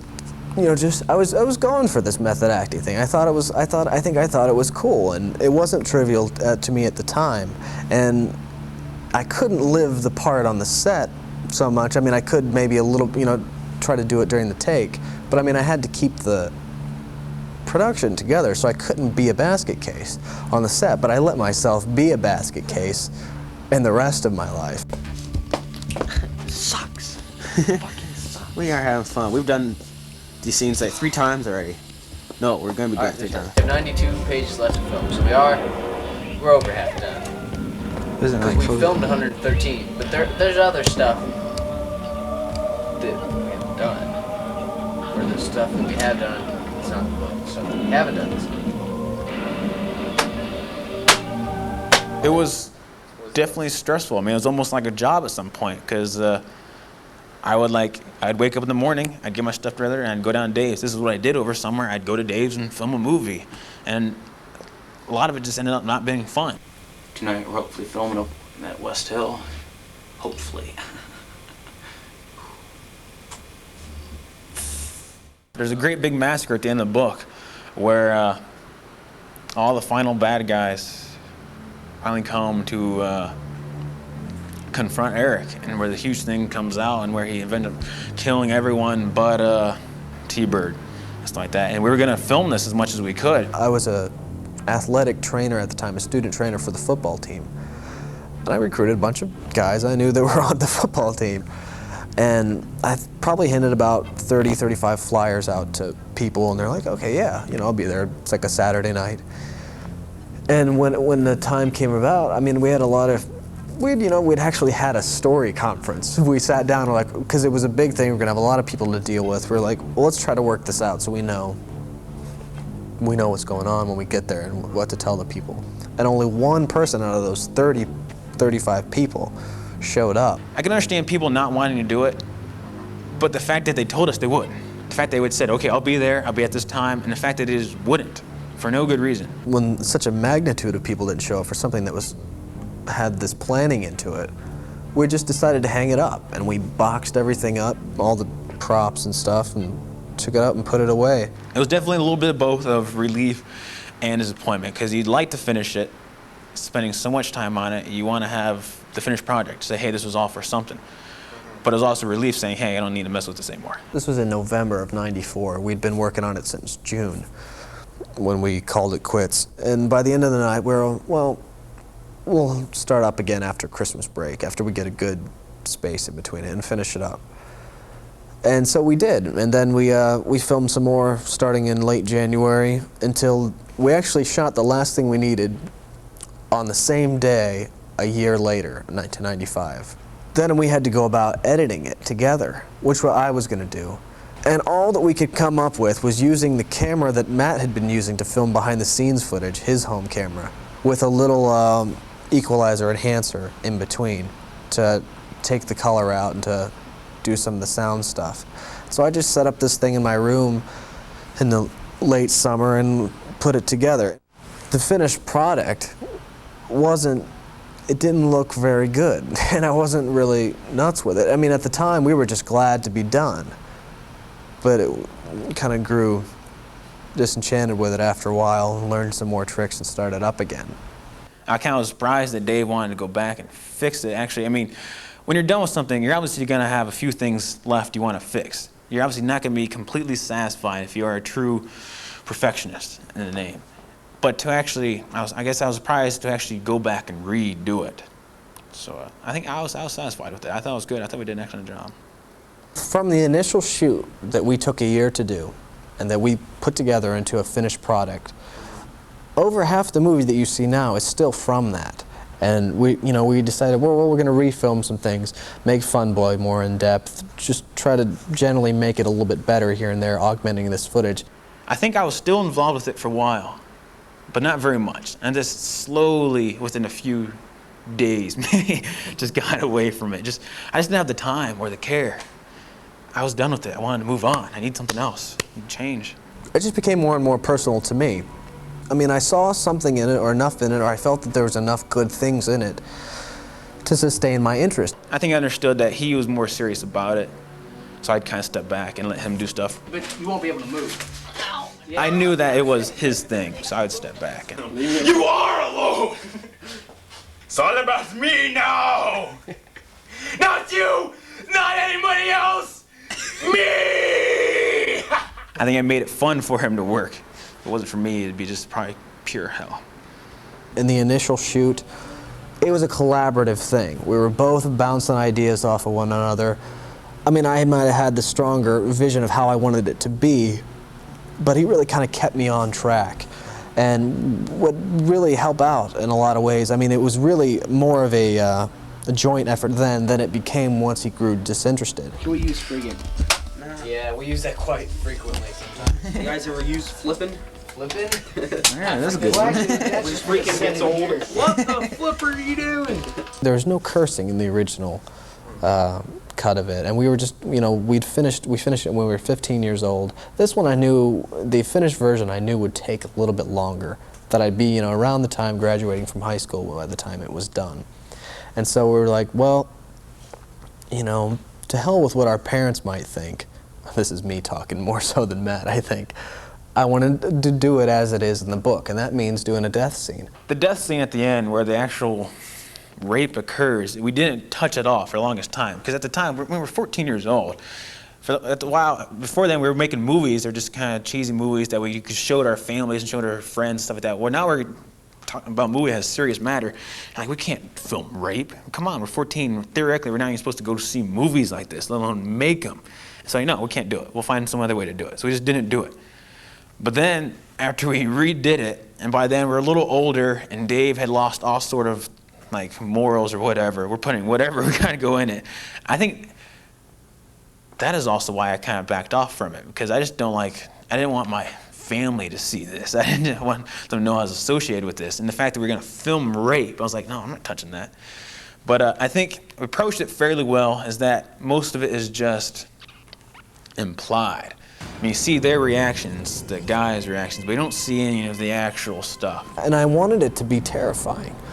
And also, when you don't show everything, it's kind of a little bit more frightening in ways if you got the sound in there or something. And it was just sort of a marriage of all those elements and showing little bits and snippets here and just trying to make it feel like the chaos. And I can, watch the scene and read it's the one scene, to me, I think, that feels the most like the comic. When I read that scene in the comic, I can't separate it from our little retelling of it. Okay, try it again. Can you fix it? Not here, I can't. I went panel for panel, and I had to, I just would draw squares around it to reconstruct it so that it's more the shape of the screen that we were dealing with. And I thought, well, we'll just go about it this way, and we'll shoot, if we have to, one person at a time. I can always be there. Fortunately, I'm Eric, so I knew we always had access to me, and if we could get just one other person there at a time at the bare minimum, then I think it would be okay. And it was like I used the book as our storyboard, and I constructed it like I have it page by page. Okay, this is what could happen if we can just use Rick today. He'd film like one guy looking through one window, and then the guy would look up, hey, T-Bird. Then 3 weeks later, he'd come across another one of the bad guys downtown, and so he'd drag him down to this place at night, and he'd film him looking through another window, looking up, and he'd film his reaction talking to someone else, and able to sort of intersperse everything together when in fact he didn't have more than one person. One day he'd have one bad guy, next day he'd have another bad guy, one day he had Shelley just doing her reactions, and somehow put it together, it looked like they're all kind of there together. Holy shit, Funboy, I can see a bloody burn.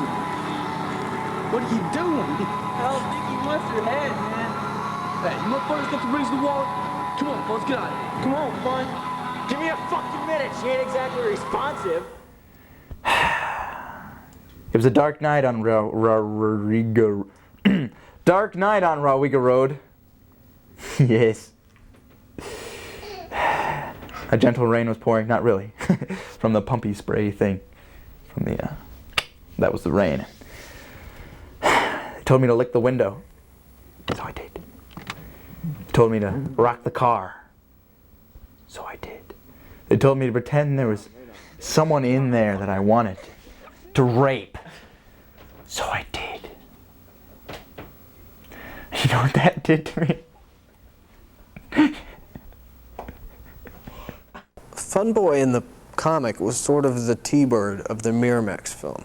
Like in the Miramax movie, T-Bird's going around quoting from Paradise Lost, which is something that comes from Obar's text in that scene where Eric finally, after 3 encounters with Funboy, has decided that this is it. He's gonna kill him now. Funboy, I can't give you absolution. And in a few moments, your sins will be between you and God. Have you read Milton? Yeah. Lethe. Yeah. I've been waiting for you.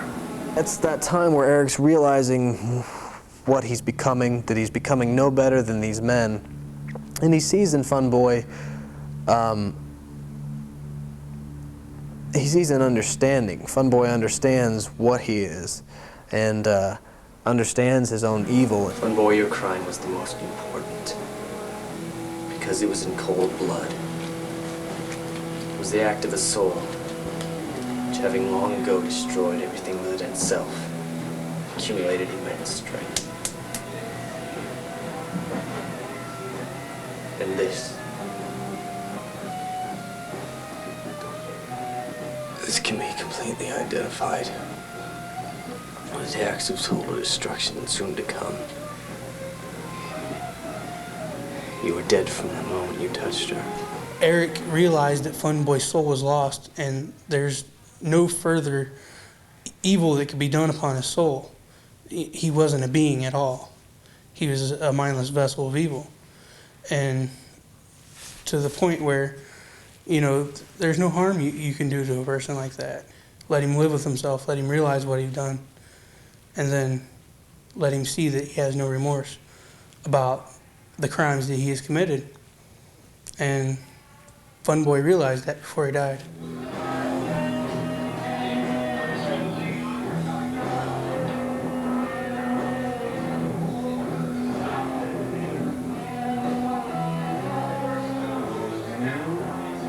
I found a public access studio in Wadsworth, Ohio, and that was where I ended up going to edit the final version. After editing 3 rough cuts at home, I would come in just as they were about to leave, just as the last person was leaving at night around 9 or so, and I would stay till maybe the next appointment in the morning. Once I finished that, I'd come to realize that I wanted to do a lot more with the sound aspect of it. And so I took quite a few months just on doing what amounted to location Foley work. I went around to, whether it was my attic, basement, or one of the locations we shot at, and, took along a ham and a melon and whacked them both and tried to combine the sound. Or, I actually even took the approach with the music. If there was going to be music, coming from a radio or a jukebox or a car radio, to go to the location, blast the music, use that music instead of a clean from the LP cut. I would use the on-location sound of it so you could get that, the ambience, to create the ambience. I tried to create this sonic ambience to go along with this dark visual scheme of the movie.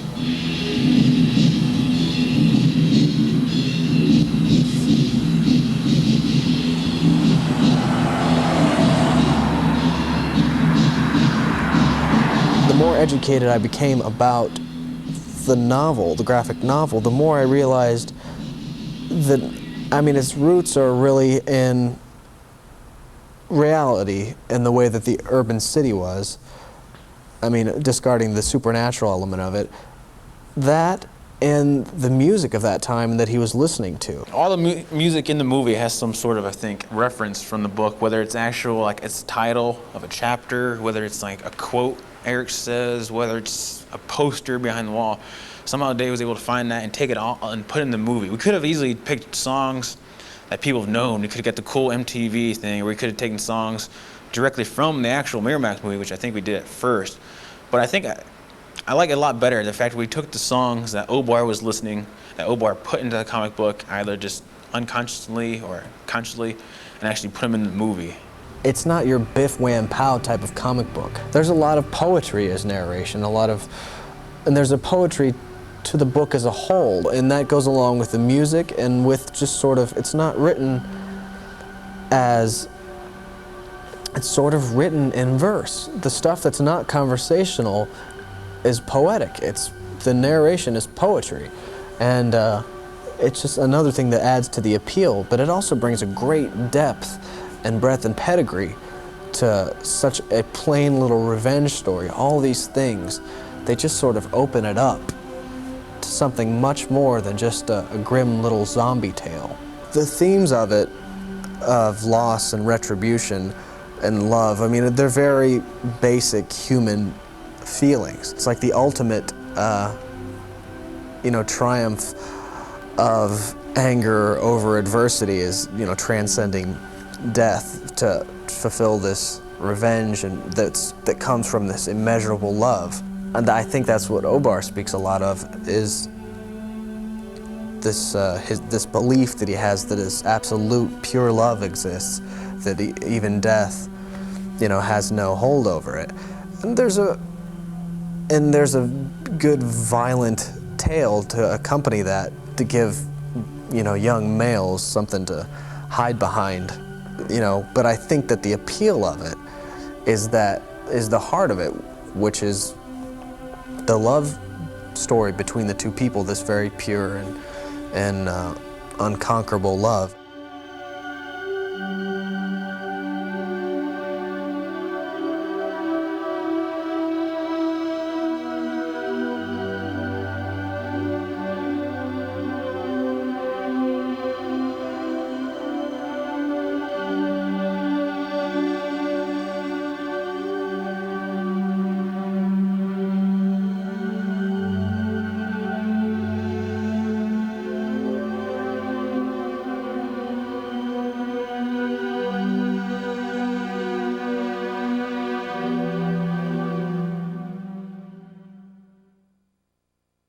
Okay, there you go. So I'm going to introduce the one last clip here, and this is from episode 17 of our show, where we first spoke to Mr. J, who you would have heard in the Revenge Show clip. And actually, it was because we didn't get to talk about one of his favorite films, Conan, that the Revenge Show ended up happening. So that was kind of cool. But at the time, we were talking about trailers that were very impactful. And of course, you see it actually, I talk about it in that documentary, how seeing the trailer for this movie, The Crow, starring Brandon Lee, changed my whole life. So set the course for quite a few years, which I think all comes up in this clip. And also I saved it for last for the reason that chronologically it talks about, it was the kind of the final piece of the things that have come up and the ways that we've woven through quite a few years. But in 2014, I met James O'Barr face to face. He was going to be at a con in Minnesota, and I don't know, I just wanted to see him, shake his hand, say thanks. And so I did. So I talk about that in this clip. That is where this poster you can see, or this lithograph that my finger is pointing to, that is right in the middle of those other two crow lithographs that I slapped up there. So I talk about it. It's one of the few that I picked up because I think you really need to buy something at those Artist Alley things to get an audience with the person. And so I got that, O'Barr's drawing of, or not drawing, but a full painting of Batman, and this taxi driver as well. I'm holding it. You can see it on YouTube, actually, if you want. And I knew Taxi Driver to be an influence in the book for sure because of this. I got this. Well, you can see one of the Crow drawings, but this Taxi Driver rendering in this sketchbook that came with like the CD-ROM for the Crow that came out in 1996. Visions. This came with it. So my, I don't know. This has been pretty rushed. It has felt very rushed in terms of the things that I was trying to get through, and so I don't know how well I've acquitted myself or this topic. But if you want to reach out to me, if you're coming to, I'm presuming people not familiar with the podcast, or maybe podcast listeners that are curious more about this project because of that. Again, you can go to davidallman.net/The Crow, and you'll see the press kit notes, which were kind of a 20-page press kit, as well as some photos. Maybe I'll post the trailer if I can get it together. But yeah, so I can't show you the movie. Again, I'll just say that. And I've shown you what I could in this episode here of the documentaries. There's a contact form there. You can reach me. Of course, you can always reach us on Twitter at LWSD Pod. I'm on Twitter as well at David Ullman. And you can catch live recordings of Long Walk Short Drink every other Wednesday on YouTube. Search Long Walk Short Drink on YouTube and subscribe while you're there. Click the bell. I mentioned where you can find us on Twitter. Of course, if you're listening to this as a podcast on a podcast app, please make sure to rate and subscribe. Write us a review. That'd be magnificent. Tell a friend. Would it kill you to tell a friend about this show? Someone you think might appreciate it. I think that's all the main things. Of course, you can get a free audiobook on us if you go to audibletrial.com/LWSD. And a 1 month trial to that service. Yeah, I think that's all the major stuff. So I'm gonna roll this this clip about the trailer that changed my life, and then how that led into me talking about meeting James O'Barr in 2014, and then I'll be back one more time quickly to just to say goodbye and introduce the song that we're gonna go out on. So, without further ado, from March 28th, 2017, episode 17 of Long Walk Short Drink. How about you, Dave? You got any trailers like that? Yeah, not surprisingly, perhaps. The trailer that this is the trailer that changed my life. the Crow. Oh yeah. Let me make sure I find the right one. I love this trailer so much that I re-edited it from Elements to have like an SVHS version in the late 90s. Wow. Really? If that makes any sense to anyone. It doesn't make sense at all, SVHS, but it does not surprise me about you. No. And I have good I was versions worried of he it. was going to say Cyborg. That's what I was worried he was going to say. Actually, you know, honestly, that Cyborg trailer was pretty big for me. The trailers. Because for a long time, it was the only thing I was allowed to see of that movie, and it was so exciting. Yeah. All right, maybe I found one. No. All right, whatever. Sorry. I'll share the best version I could find. I can't believe I'm going to upload my rendition. It's going to be better than the original. Damn it. Bullshit. Now Dave's going to spend the rest of the night digitizing his SVHS copy of his self-cut trailer just so he has it to put on Twitter when this episode airs. Right. I can't have this.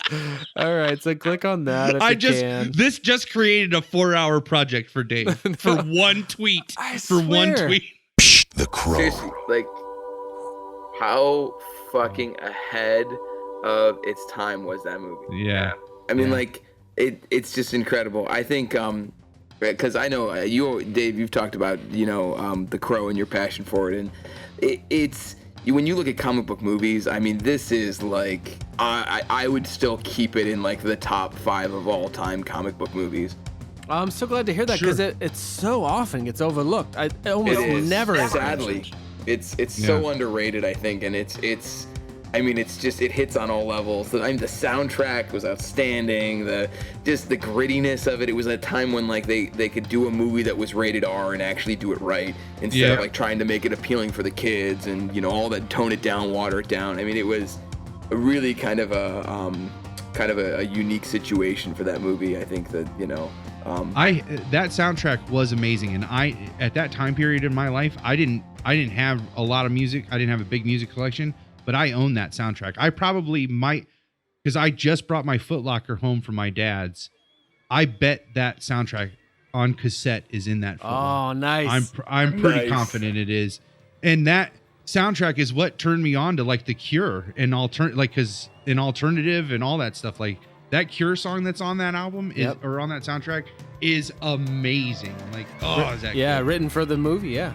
And that's that started my love affair with Nine Inch Nails. That trailer literally set the next like 9 years of my life, or 8 to 9 years of my life. Literally like focused on that subject matter. I can't remember the movie I saw the preview at, but I had right around that time. And actually, I don't want to get away from the soundtrack too much because that's what you can hear in the podcast. The music by Graham Revell at the end is not on the motion picture like album soundtrack. It did come out in a soundtrack, but interestingly enough, from what we were talking about before, if you like me are kind of insane in your collectability and or insane in your approach to collecting Crow collectibles, I have a work print of the movie, which means it was, still, these is back in the days before digital editing and stuff, where it was all like splices, cuts, and you'd see the tape and the film and the grain, and I don't know how this edit got out there, but it's a good like half hour longer than the movie itself, and contains way different like versions of stuff. Like, I don't know if you guys remember the joke about the Raven when he breaks through the pawn shop door He's like, suddenly I heard a tapping as of someone gently rapping. You heard me rapping, right? Because he knocked on the door. In the work print that I have, he like raps it like a rap song. He's like, suddenly I heard a tapping. And it, really? Yeah. That's awesome. It doesn't quite work, but you get the idea of like where he's, come from. And then in the early stage of the movie. At that point in the movie, in all movies, well, maybe they don't do this as much anymore. I imagine they do though. Before the contracted film score comes in that you pay a John Williams for or whatever, you use temp tracks to get the vibe of like the scene that you want, and to also pass along to the composer to like, this is kind of what I have in mind. And for that movie, much of it was the score from The Last Temptation of Christ. Really? Passion, Peter Gabriel. Yep. Wow, that's awesome. When you know that, when you've seen that, when you know that music, it's a thinly veiled template for that fantastic score. But that score and those images, I was in this would have been 1993. I saw that preview. Actually, I was aware of the whole thing. I was in a big Bruce Lee phase that lasted a good long time in my life. And actually, for Tripod Month, the Try a Podcast, just yesterday, I tried the Bruce Lee podcast, and I have a feeling that Bruce Lee is going to come back into my life in a big bad way. So I can't wait. His that biopic of his is getting ready to come out this year, I think. Oh, really? It's about a fight that he has, like a really popular or famous fight that he has with a Shaolin monk or something in San Francisco. It's sure. Like, yes. You know what I'm talking about? I think I do, and I might know the movie, but I'm not 100% sure. I'll look that up. Yeah, look that up. This was around, so this sort of cycle. We've talked about the cycle of love. I called it the cycle of love and theft on the episode, but that, where like people love things and then they start to hate on them, but that sort of magic number for nostalgia is about 20 years. So Bruce Lee died in 1973, and so around 1993 things were really going strong, but they were kind of hitting an apex with there being nostalgia. So that was the year that his bio movie that has previously existed came out, Dragon, the Bruce Lee story, which is really fantastic. Mm-hmm. I like that too, actually. That's a really good one. And it's pretty heightened in some ways. It plays like a Bruce Lee movie, but it's still accurate to certain events of his life and stuff, and very, very much worth checking out. But I was very much in that space. I was into JCVD and movie martial arts in general, and in the same sort of WUAB. Actually, Mr. J, we're from Northeast Ohio, both of us, but do you remember WUAB Channel 43? Yep. Yeah. So, yeah. That's responsible for all my obsessions, I think. Yeah. But that's how I got turned on to like JCVD. JCVD shortly after Bruce Lee and seeing some of those movies. But I love how you just initial it too. Oh, sorry, I missed that. What'd you say? I said I love how you initial it. Like it's like this thing, like JVCD. It's just like instead of John Claude Van Damme. Oh yeah, no. His friends call him JC. Are tight. You guys are like this, JCVD. You just go straight to the the letters. It's all good. I think his wife calls him JC, so I figure I've earned it. You're gonna draft his like memoirs or something. I swear. I could. Oh my god. You're gonna be the shadow writer on his biography or something. Yeah. Oh man, he did already. Show him the binder. Oh, the binder. Whip it out. Yeah. Oh, I got it right here. Oh boy. Oh boy. I need to see this.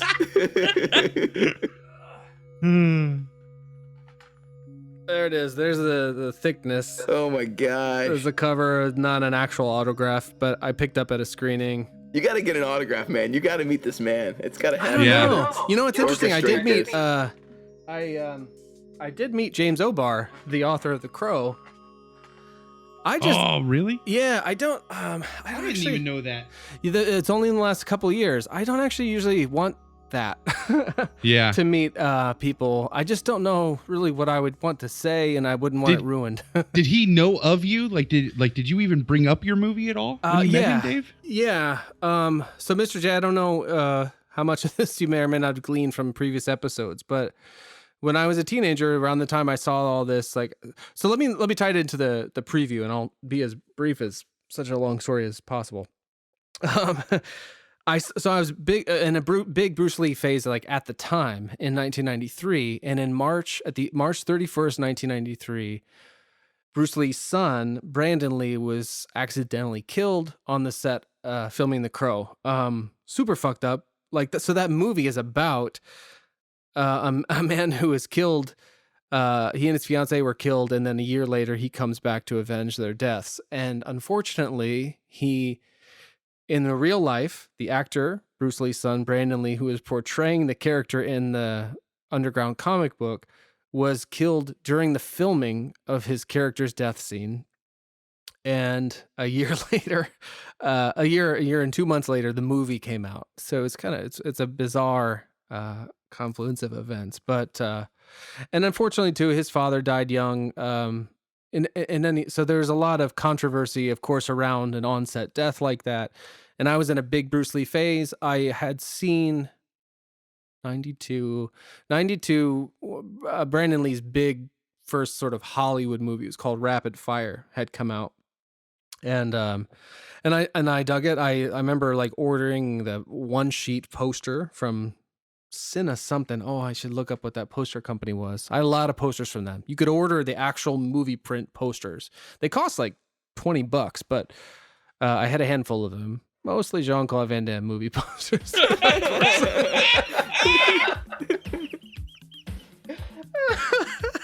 They probably knew you like, oh, we got this kid again who wants another Jean-Claude Van Damme poster. Oh, it's Rittman? Oh, yeah, it must be the...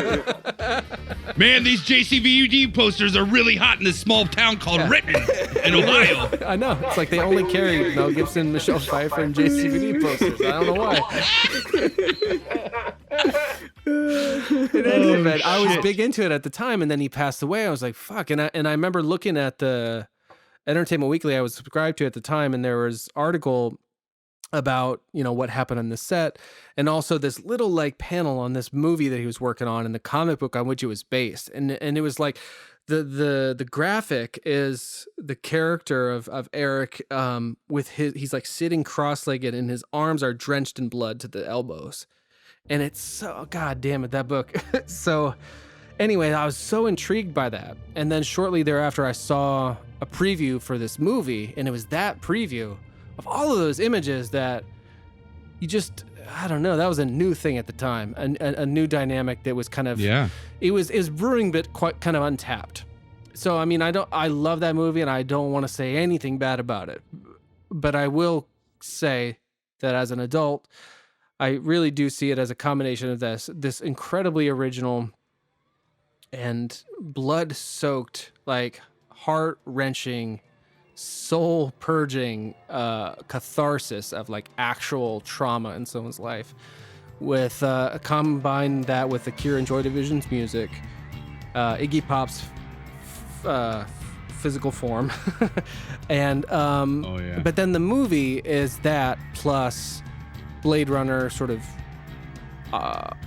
visual dynamic crossed with the book, and then 1989 Batman, which I was pretty close. I was like, do I do the Crow trailer or 89 Batman? I should have done 89 Batman to be a shorter story, but I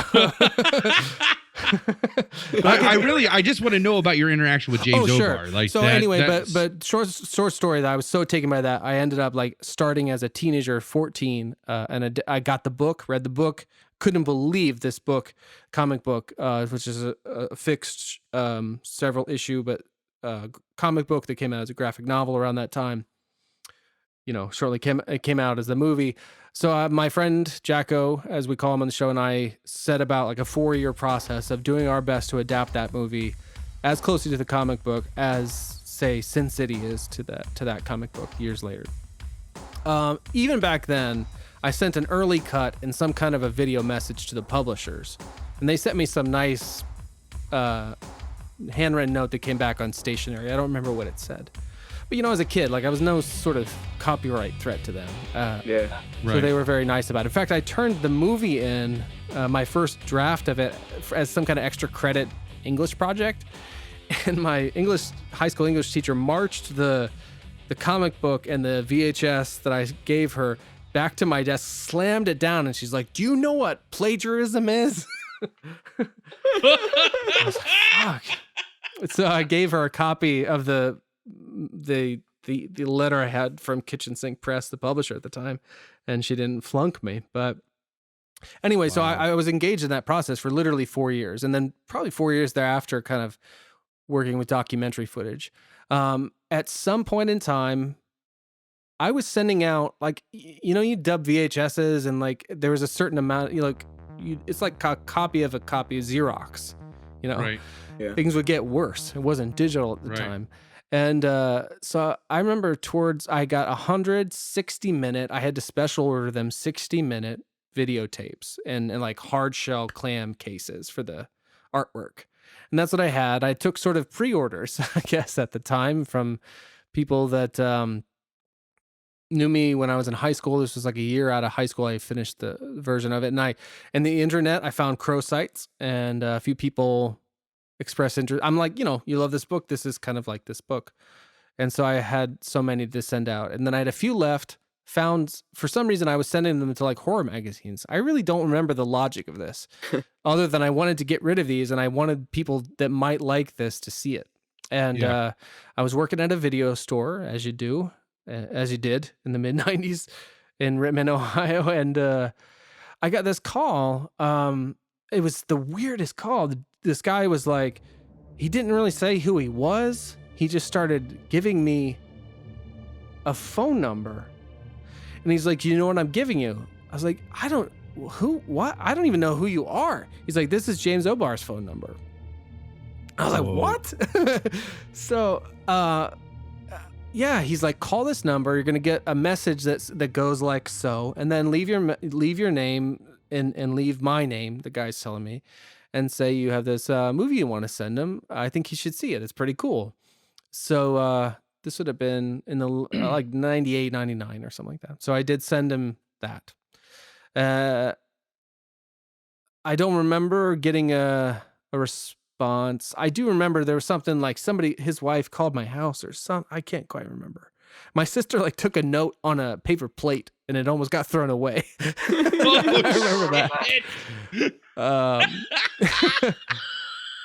And then years later, in like 2004 or 5, when I had like married and divorced and moved back to Ohio, was living in my parents' basement, and was like, that's when I was making the JCVD binder. I was like trying to make a space for myself in the basement by all the detritus of my youth and collecting it in places. And I was making definitive DVDs of this movie that had been shut down by Miramax. Oh God, it's a long fucking story. But around that time, I get an email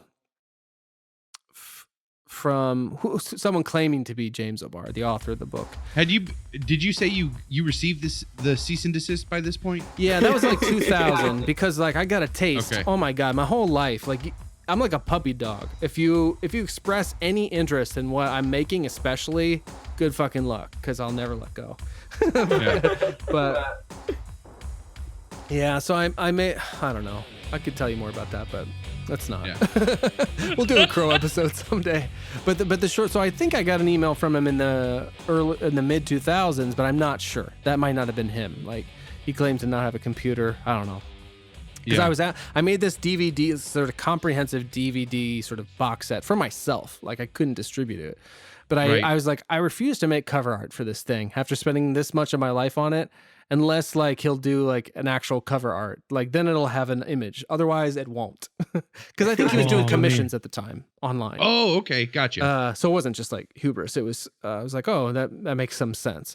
And so I think I reached out to whatever address there was and got some sort of response. And it was really nice. It was like, you can't pay me. Like I'll, because I think they made him aware of the publishers. And plus, there was the call to the house. Like he'd seen the movie somehow. Yeah. And I should have done different things with my youth, but I will say that I put so much of all of my adolescent angst and like real emotion and actual like blood, sweat, and tears into that movie that just like certain things that work. Like there's something about that is affecting, at least to me watching it, because it's me. It's like, oh God, I'm crying. I know I'm crying for real. Yeah.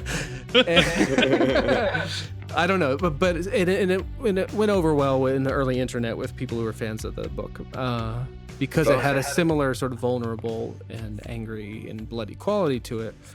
So anyway, that's all I had. Like he never did actually draw me the commission or whatever, respond in any way.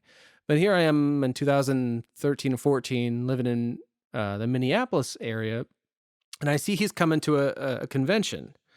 And I was like, huh. Was it Comic-Con? Was it Wizard Comic-Con? Yeah, that sounds right. Wizard sounds right. Yeah. Oh wow. And the bride is a big kind of geek in her own way about certain things, and like Nathan Fillion was going to be there, and a bunch of people she wanted to see. Oh, nice. Oh boy. But the whole purpose for us was like I just wanted to go, and shake the guy's hand, and just say thank you. Like there had been some other kind of more recent Crow things coming about, and there was there's been a new version of the movie that I think currently is starring Jason Momoa. But a couple of years ago was something different. In any event, I went there to meet the guy, and I did. It was a little weird. He was not one of the people who you had to pay to get like in their vicinity. Right. Mm-hmm. A lot of the stars, like including Ernie Hudson, who's in The Crow and The Ghostbusters celebrities, stuff. Yeah, like you couldn't even stand too close to their booths. Like people like move along. Like you can't look at them. Yeah. Well, they're worried you're just going to snap a free selfie with them in the background. Yeah. Yep. And all that sounds kind of shitty, but at the same time, if you think about it, like it does make some sense in terms. I've heard it talked about from like the guys from the Kevin Smith universe, like the comic book man, the guys that are there on the comic circuit. They're like, and they're on the Tell 'em Steve Dave podcast. They're like, we don't want to charge for that's ridiculous to charge for our autographs in time. But unfortunately, because that's the kind of going rate of things, it makes other people look bad if you don't. It's a kind of, things are the way they are, and it's part of how some people make their living. And but it's a little weird. So, but Obar was not at one of those type of situations. He was there as like a comic artist. That sounds weird to say it like that, but he was there he had an artist booth, and so I kind of come up to it, but like there's a other person there than him, and he won't like engage me. And I think this is how it works. Like the person that's selling the merchandise, like the sort of lithographs or whatever, you kind of have to buy something to get some FaceTime. Mm-hmm. And so I think I bought he had a print of his version of Batman, which I had seen over the years, which is pretty hardcore, as you can imagine. Yeah. A drawing like a taxi driver of Travis Bickle. And then I think I got a version or a portrait of the Eric Draven, or Eric Draven is from the movies, but Eric, whatever as it was from the books. So I bought those 3 prints, and then I wanted to hand him an old press kit I had from our movie in the VHS and the documentary. And so I did, I purchased the things, and I'm like, I'd just like to give him some relics from the 90s, and I hand them to him, and he looks over at me, he's like, "Are you David?" I was like, "Yeah." He's like, "Oh," and he's like, "It's so nice to finally meet you," and shakes my hand. It was very nice. Very, very nice. Awesome. That is, awesome. My gosh, that is so heartwarming. Yeah, that's awesome. I mean, Dave, as your buddy, and Mr. J, I'm just gonna like bromance here for 1 second, because like as your buddy, I have watched for the last 20 plus years your struggle with that movie, and that like I could cry right now to know that happened for you, like that you got that, like that's huge. You David? And like I'm so happy to meet you. Like that is just that's that huge. You broke that whole like thing. Like I think that is a payoff. I don't know, like that. Man, that's awesome. Thank you. Yeah, it was very nice. It was very satisfying. I didn't have an expectation of him to say anything. I think I'd seen something on the internet of him mentioning, because somebody made a short film out of a short comic strip he did, and I saw an interview from a con, like off to the side, some very rough and tumble thing. And he's like, some kid from Ohio took like 2 years to make The Crow into a movie. And I was just like, motherfucker, it was 4. But well, to be fair, when you were like, well, that determined the next 9 years of my life. And I'm like, 9 years? No, it was like from 1990, June 94. Like we saw the movie fucking came out in 90. No, I would say more than 9 years in May. What my implication was. It came out in May, and by June, Jacko and I were doing it. And then by the version we finished that like kind of had everything I wanted, it was like October 98. But I had hours and hours and hours of this kind of behind the scenes footage. That's what I then spent from about 1999 to 2001 sort of working on, and developed a very specific and continuing trope in my own life of processing my own life through this kind of external video of creative endeavors. That'll have to be a whole nother thing, but that's why the timeline is so long. But anyway, fucking that trailer started all that in motion, and that's very crazy. literally, like that trailer really changed my life. Okay. Yes. Changed my life indeed.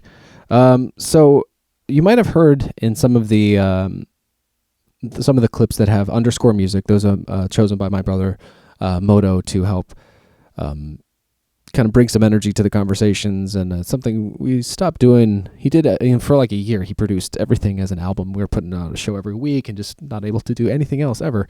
Which was awesome, but we got a new workflow these days. And anyway, so I mentioned that because you can hear in some of these clips some music from the band Trust Obey, and then a version of their song that my brother put together as like score music for our version of the Crow that we rescored to that band. So I'm holding, you can see on YouTube, I'm holding the graffiti designs edition of the graphic novel.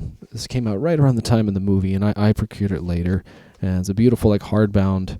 You can see the 3 nails there on the front version of the comic. Oh man, I'm gonna get lost in this. But it comes with this full. It's like the CDs used to be in the early '80s, sort of. This really handsome edition of Trust Obey's album Fear and Bullets. And it's basically a collaboration between John Bergen and James O'Barr. And I think I talk about it a lot in some of the clips. So I bring that up for 2 reasons. One is because just in prepping this episode, I came across John. I follow John Bergen on Twitter. He wrote the beautiful like introduction to this edition of The Crow, that I think is still included in the special edition that came out in 2010 or 11 here, I believe. I think I questioned what year this was in one of the things, and now I'm really wanting to know. 2011. And does it still have? Yes, John Bergen's introduction titled In a Lonely Place, Kansas City, 1993. So he's still around doing stuff. He's actually doing brilliant design work. He did a design for the soundtrack for Mandy. For podcast listeners of ours will know we're big fans of that movie. I'm a big fan of John Bergen. When I created those press kits that I was talking about earlier and that you can see on davidallman.net/The Crow, in part it was to reach out to the bands whose music I'd included, which I believe, I'm sure throughout this program you've heard me talk about that. And I heard back, I remember from Pitch Shifter saying it was cool how we used their song, and I heard back, of course, ultimately from the people at Crow Vision saying to knock it all off. But I also heard from John Bergen, who created this soundtrack to the comic, and he was really cool and supportive of our little movie, and that's why I rescored it to the Trust Obey album, thinking perhaps, I don't know, I knew I couldn't do anything with it. I'm not sure why I did it at the time. And so I think I talk about in some of these clips what ended up happening and how my brother made this orchestral sort of version of the ballad. So Before we go out, I'm going to go out on the ballad that my brother made to Sleeping Angel. Is that right? Something second guessing it. But so I find John Bergen on Twitter, and he in the month of October 2018, coincidentally, he put out these 2 EPs from the album Fear and Bullets, as well as the demos. This blew my mind. The 1991-92 demos of the Fear and Bullets soundtrack to the comic. You can find on his Bandcamp site, johnbergen.bandcamp.com, and you can stream them and download them. It was amazing to hear this music in this raw form. Like he was sampling some hip hop records. Like he could sample like a 2-second drum loop, and you could see where the style of a lot of this came out of because of that. So the 1991 demo of Fear and Bullets, what would have been the follow-up album called Sanctity Now, which features some. Actually, I think even the demo features a song off Sanctity Now that has James O'Barr on vocals, like a kind of a Joy Division-esque vibe. And another one where it's called Slave Ship on Sanctity Now, where O'Barr's kind of singing. It's a little, I want to say it's like Peter Murphy-esque, like Bauhausian, if that's a thing. A remastered version then of the 1994 Fear and Bullets album, and the 1997 they remixed and did some things. Man after my own heart, this John Bergen. They put out a standalone album also called Fear and Bullets of most of the songs and some reworked. So all those are presented, plus these like retrospective EPs that add some of those, it's like 3 tracks, and one of them might be this extra score music for the comic. Oh, it's so cool. I can't say enough about how happy I am that these things exist and how cool John Bergen was to me and us back in the day with our adaptation. So again, yeah, I'm going to leave you. This would be like the Dreaming Out Loud archive outro, except for this whole episode has been a Dreaming Out Loud archive presentation, I guess you could say. So when I put everything together to kind of, really tidy this up in my own mind in 2005, I think I talk about this. So that I have this like 5-disc edition that was just like everything, like a special edition of my movie, all the different cuts, the commentary. I won't even get into all that exists on here. And it was really just for myself.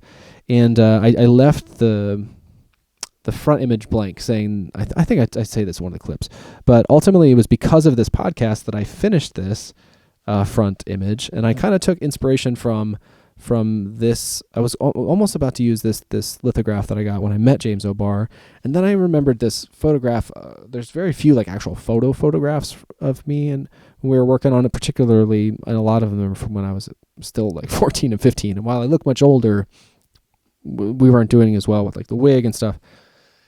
Anyhow, I basically combined this photo of me with this famous panel of the book that was ultimately used and kind of painted in.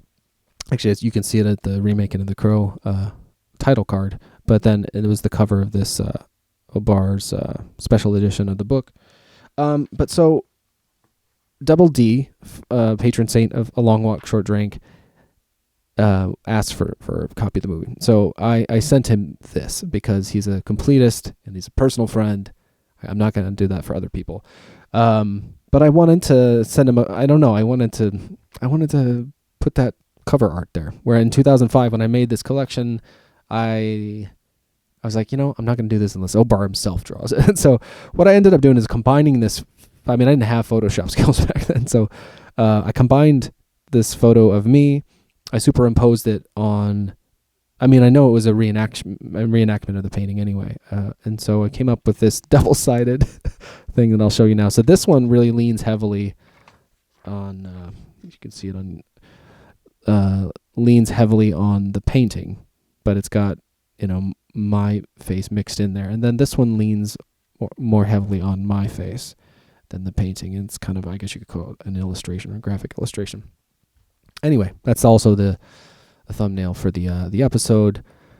But so we're gonna go out on this montage that I put together for this DVD set that no one will ever have of we shot for 4 years. We started when we were young. We finished when we were just a little bit older, but there was so much stuff that wasn't used in the various versions. I decided to create this deleted scenes montage. And it's a lot of the stuff is like alternate versions of scenes with different cast. There's a lot more of, there's stuff like with using Sherry as, what do they call her in the movie? Sarah, with this, older actress, I guess the actress. Ultimately, the Sherry, the kid was played by my sister in the movie, which worked for being actually younger than me. But anyway, I put all this together and it's in color. I was going to redo this. I've worked really hard not to make anything new for this, this little observance of the anniversary, but I almost did a new montage of like the coolest shots from the movie that no one will see. But then I realized that, all the cool shots are in that, making of documentary and that love letter opening to it.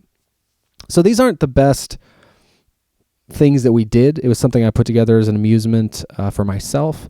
But you can see this then also on YouTube as I sign off here. And then, of course, the music that plays out is the cover version of the of Sleeping Angel that my brother Moto did in 2001, so that we could have an original quote unquote score. So thanks again for everything. Thanks for listening. Thanks for watching. Thanks to Palmer for indulging my desire to do this. He and I will be back on the next episode doing our thing. I think we're going to be talking Explorers. I watched Explorers to discuss with him, as well as probably what we did on Halloween, etc. But so signing off for Long Walk Short Drink, Halloween bonus episode number 57. This is Dave. Thanks for listening. Thanks for watching. Cheers.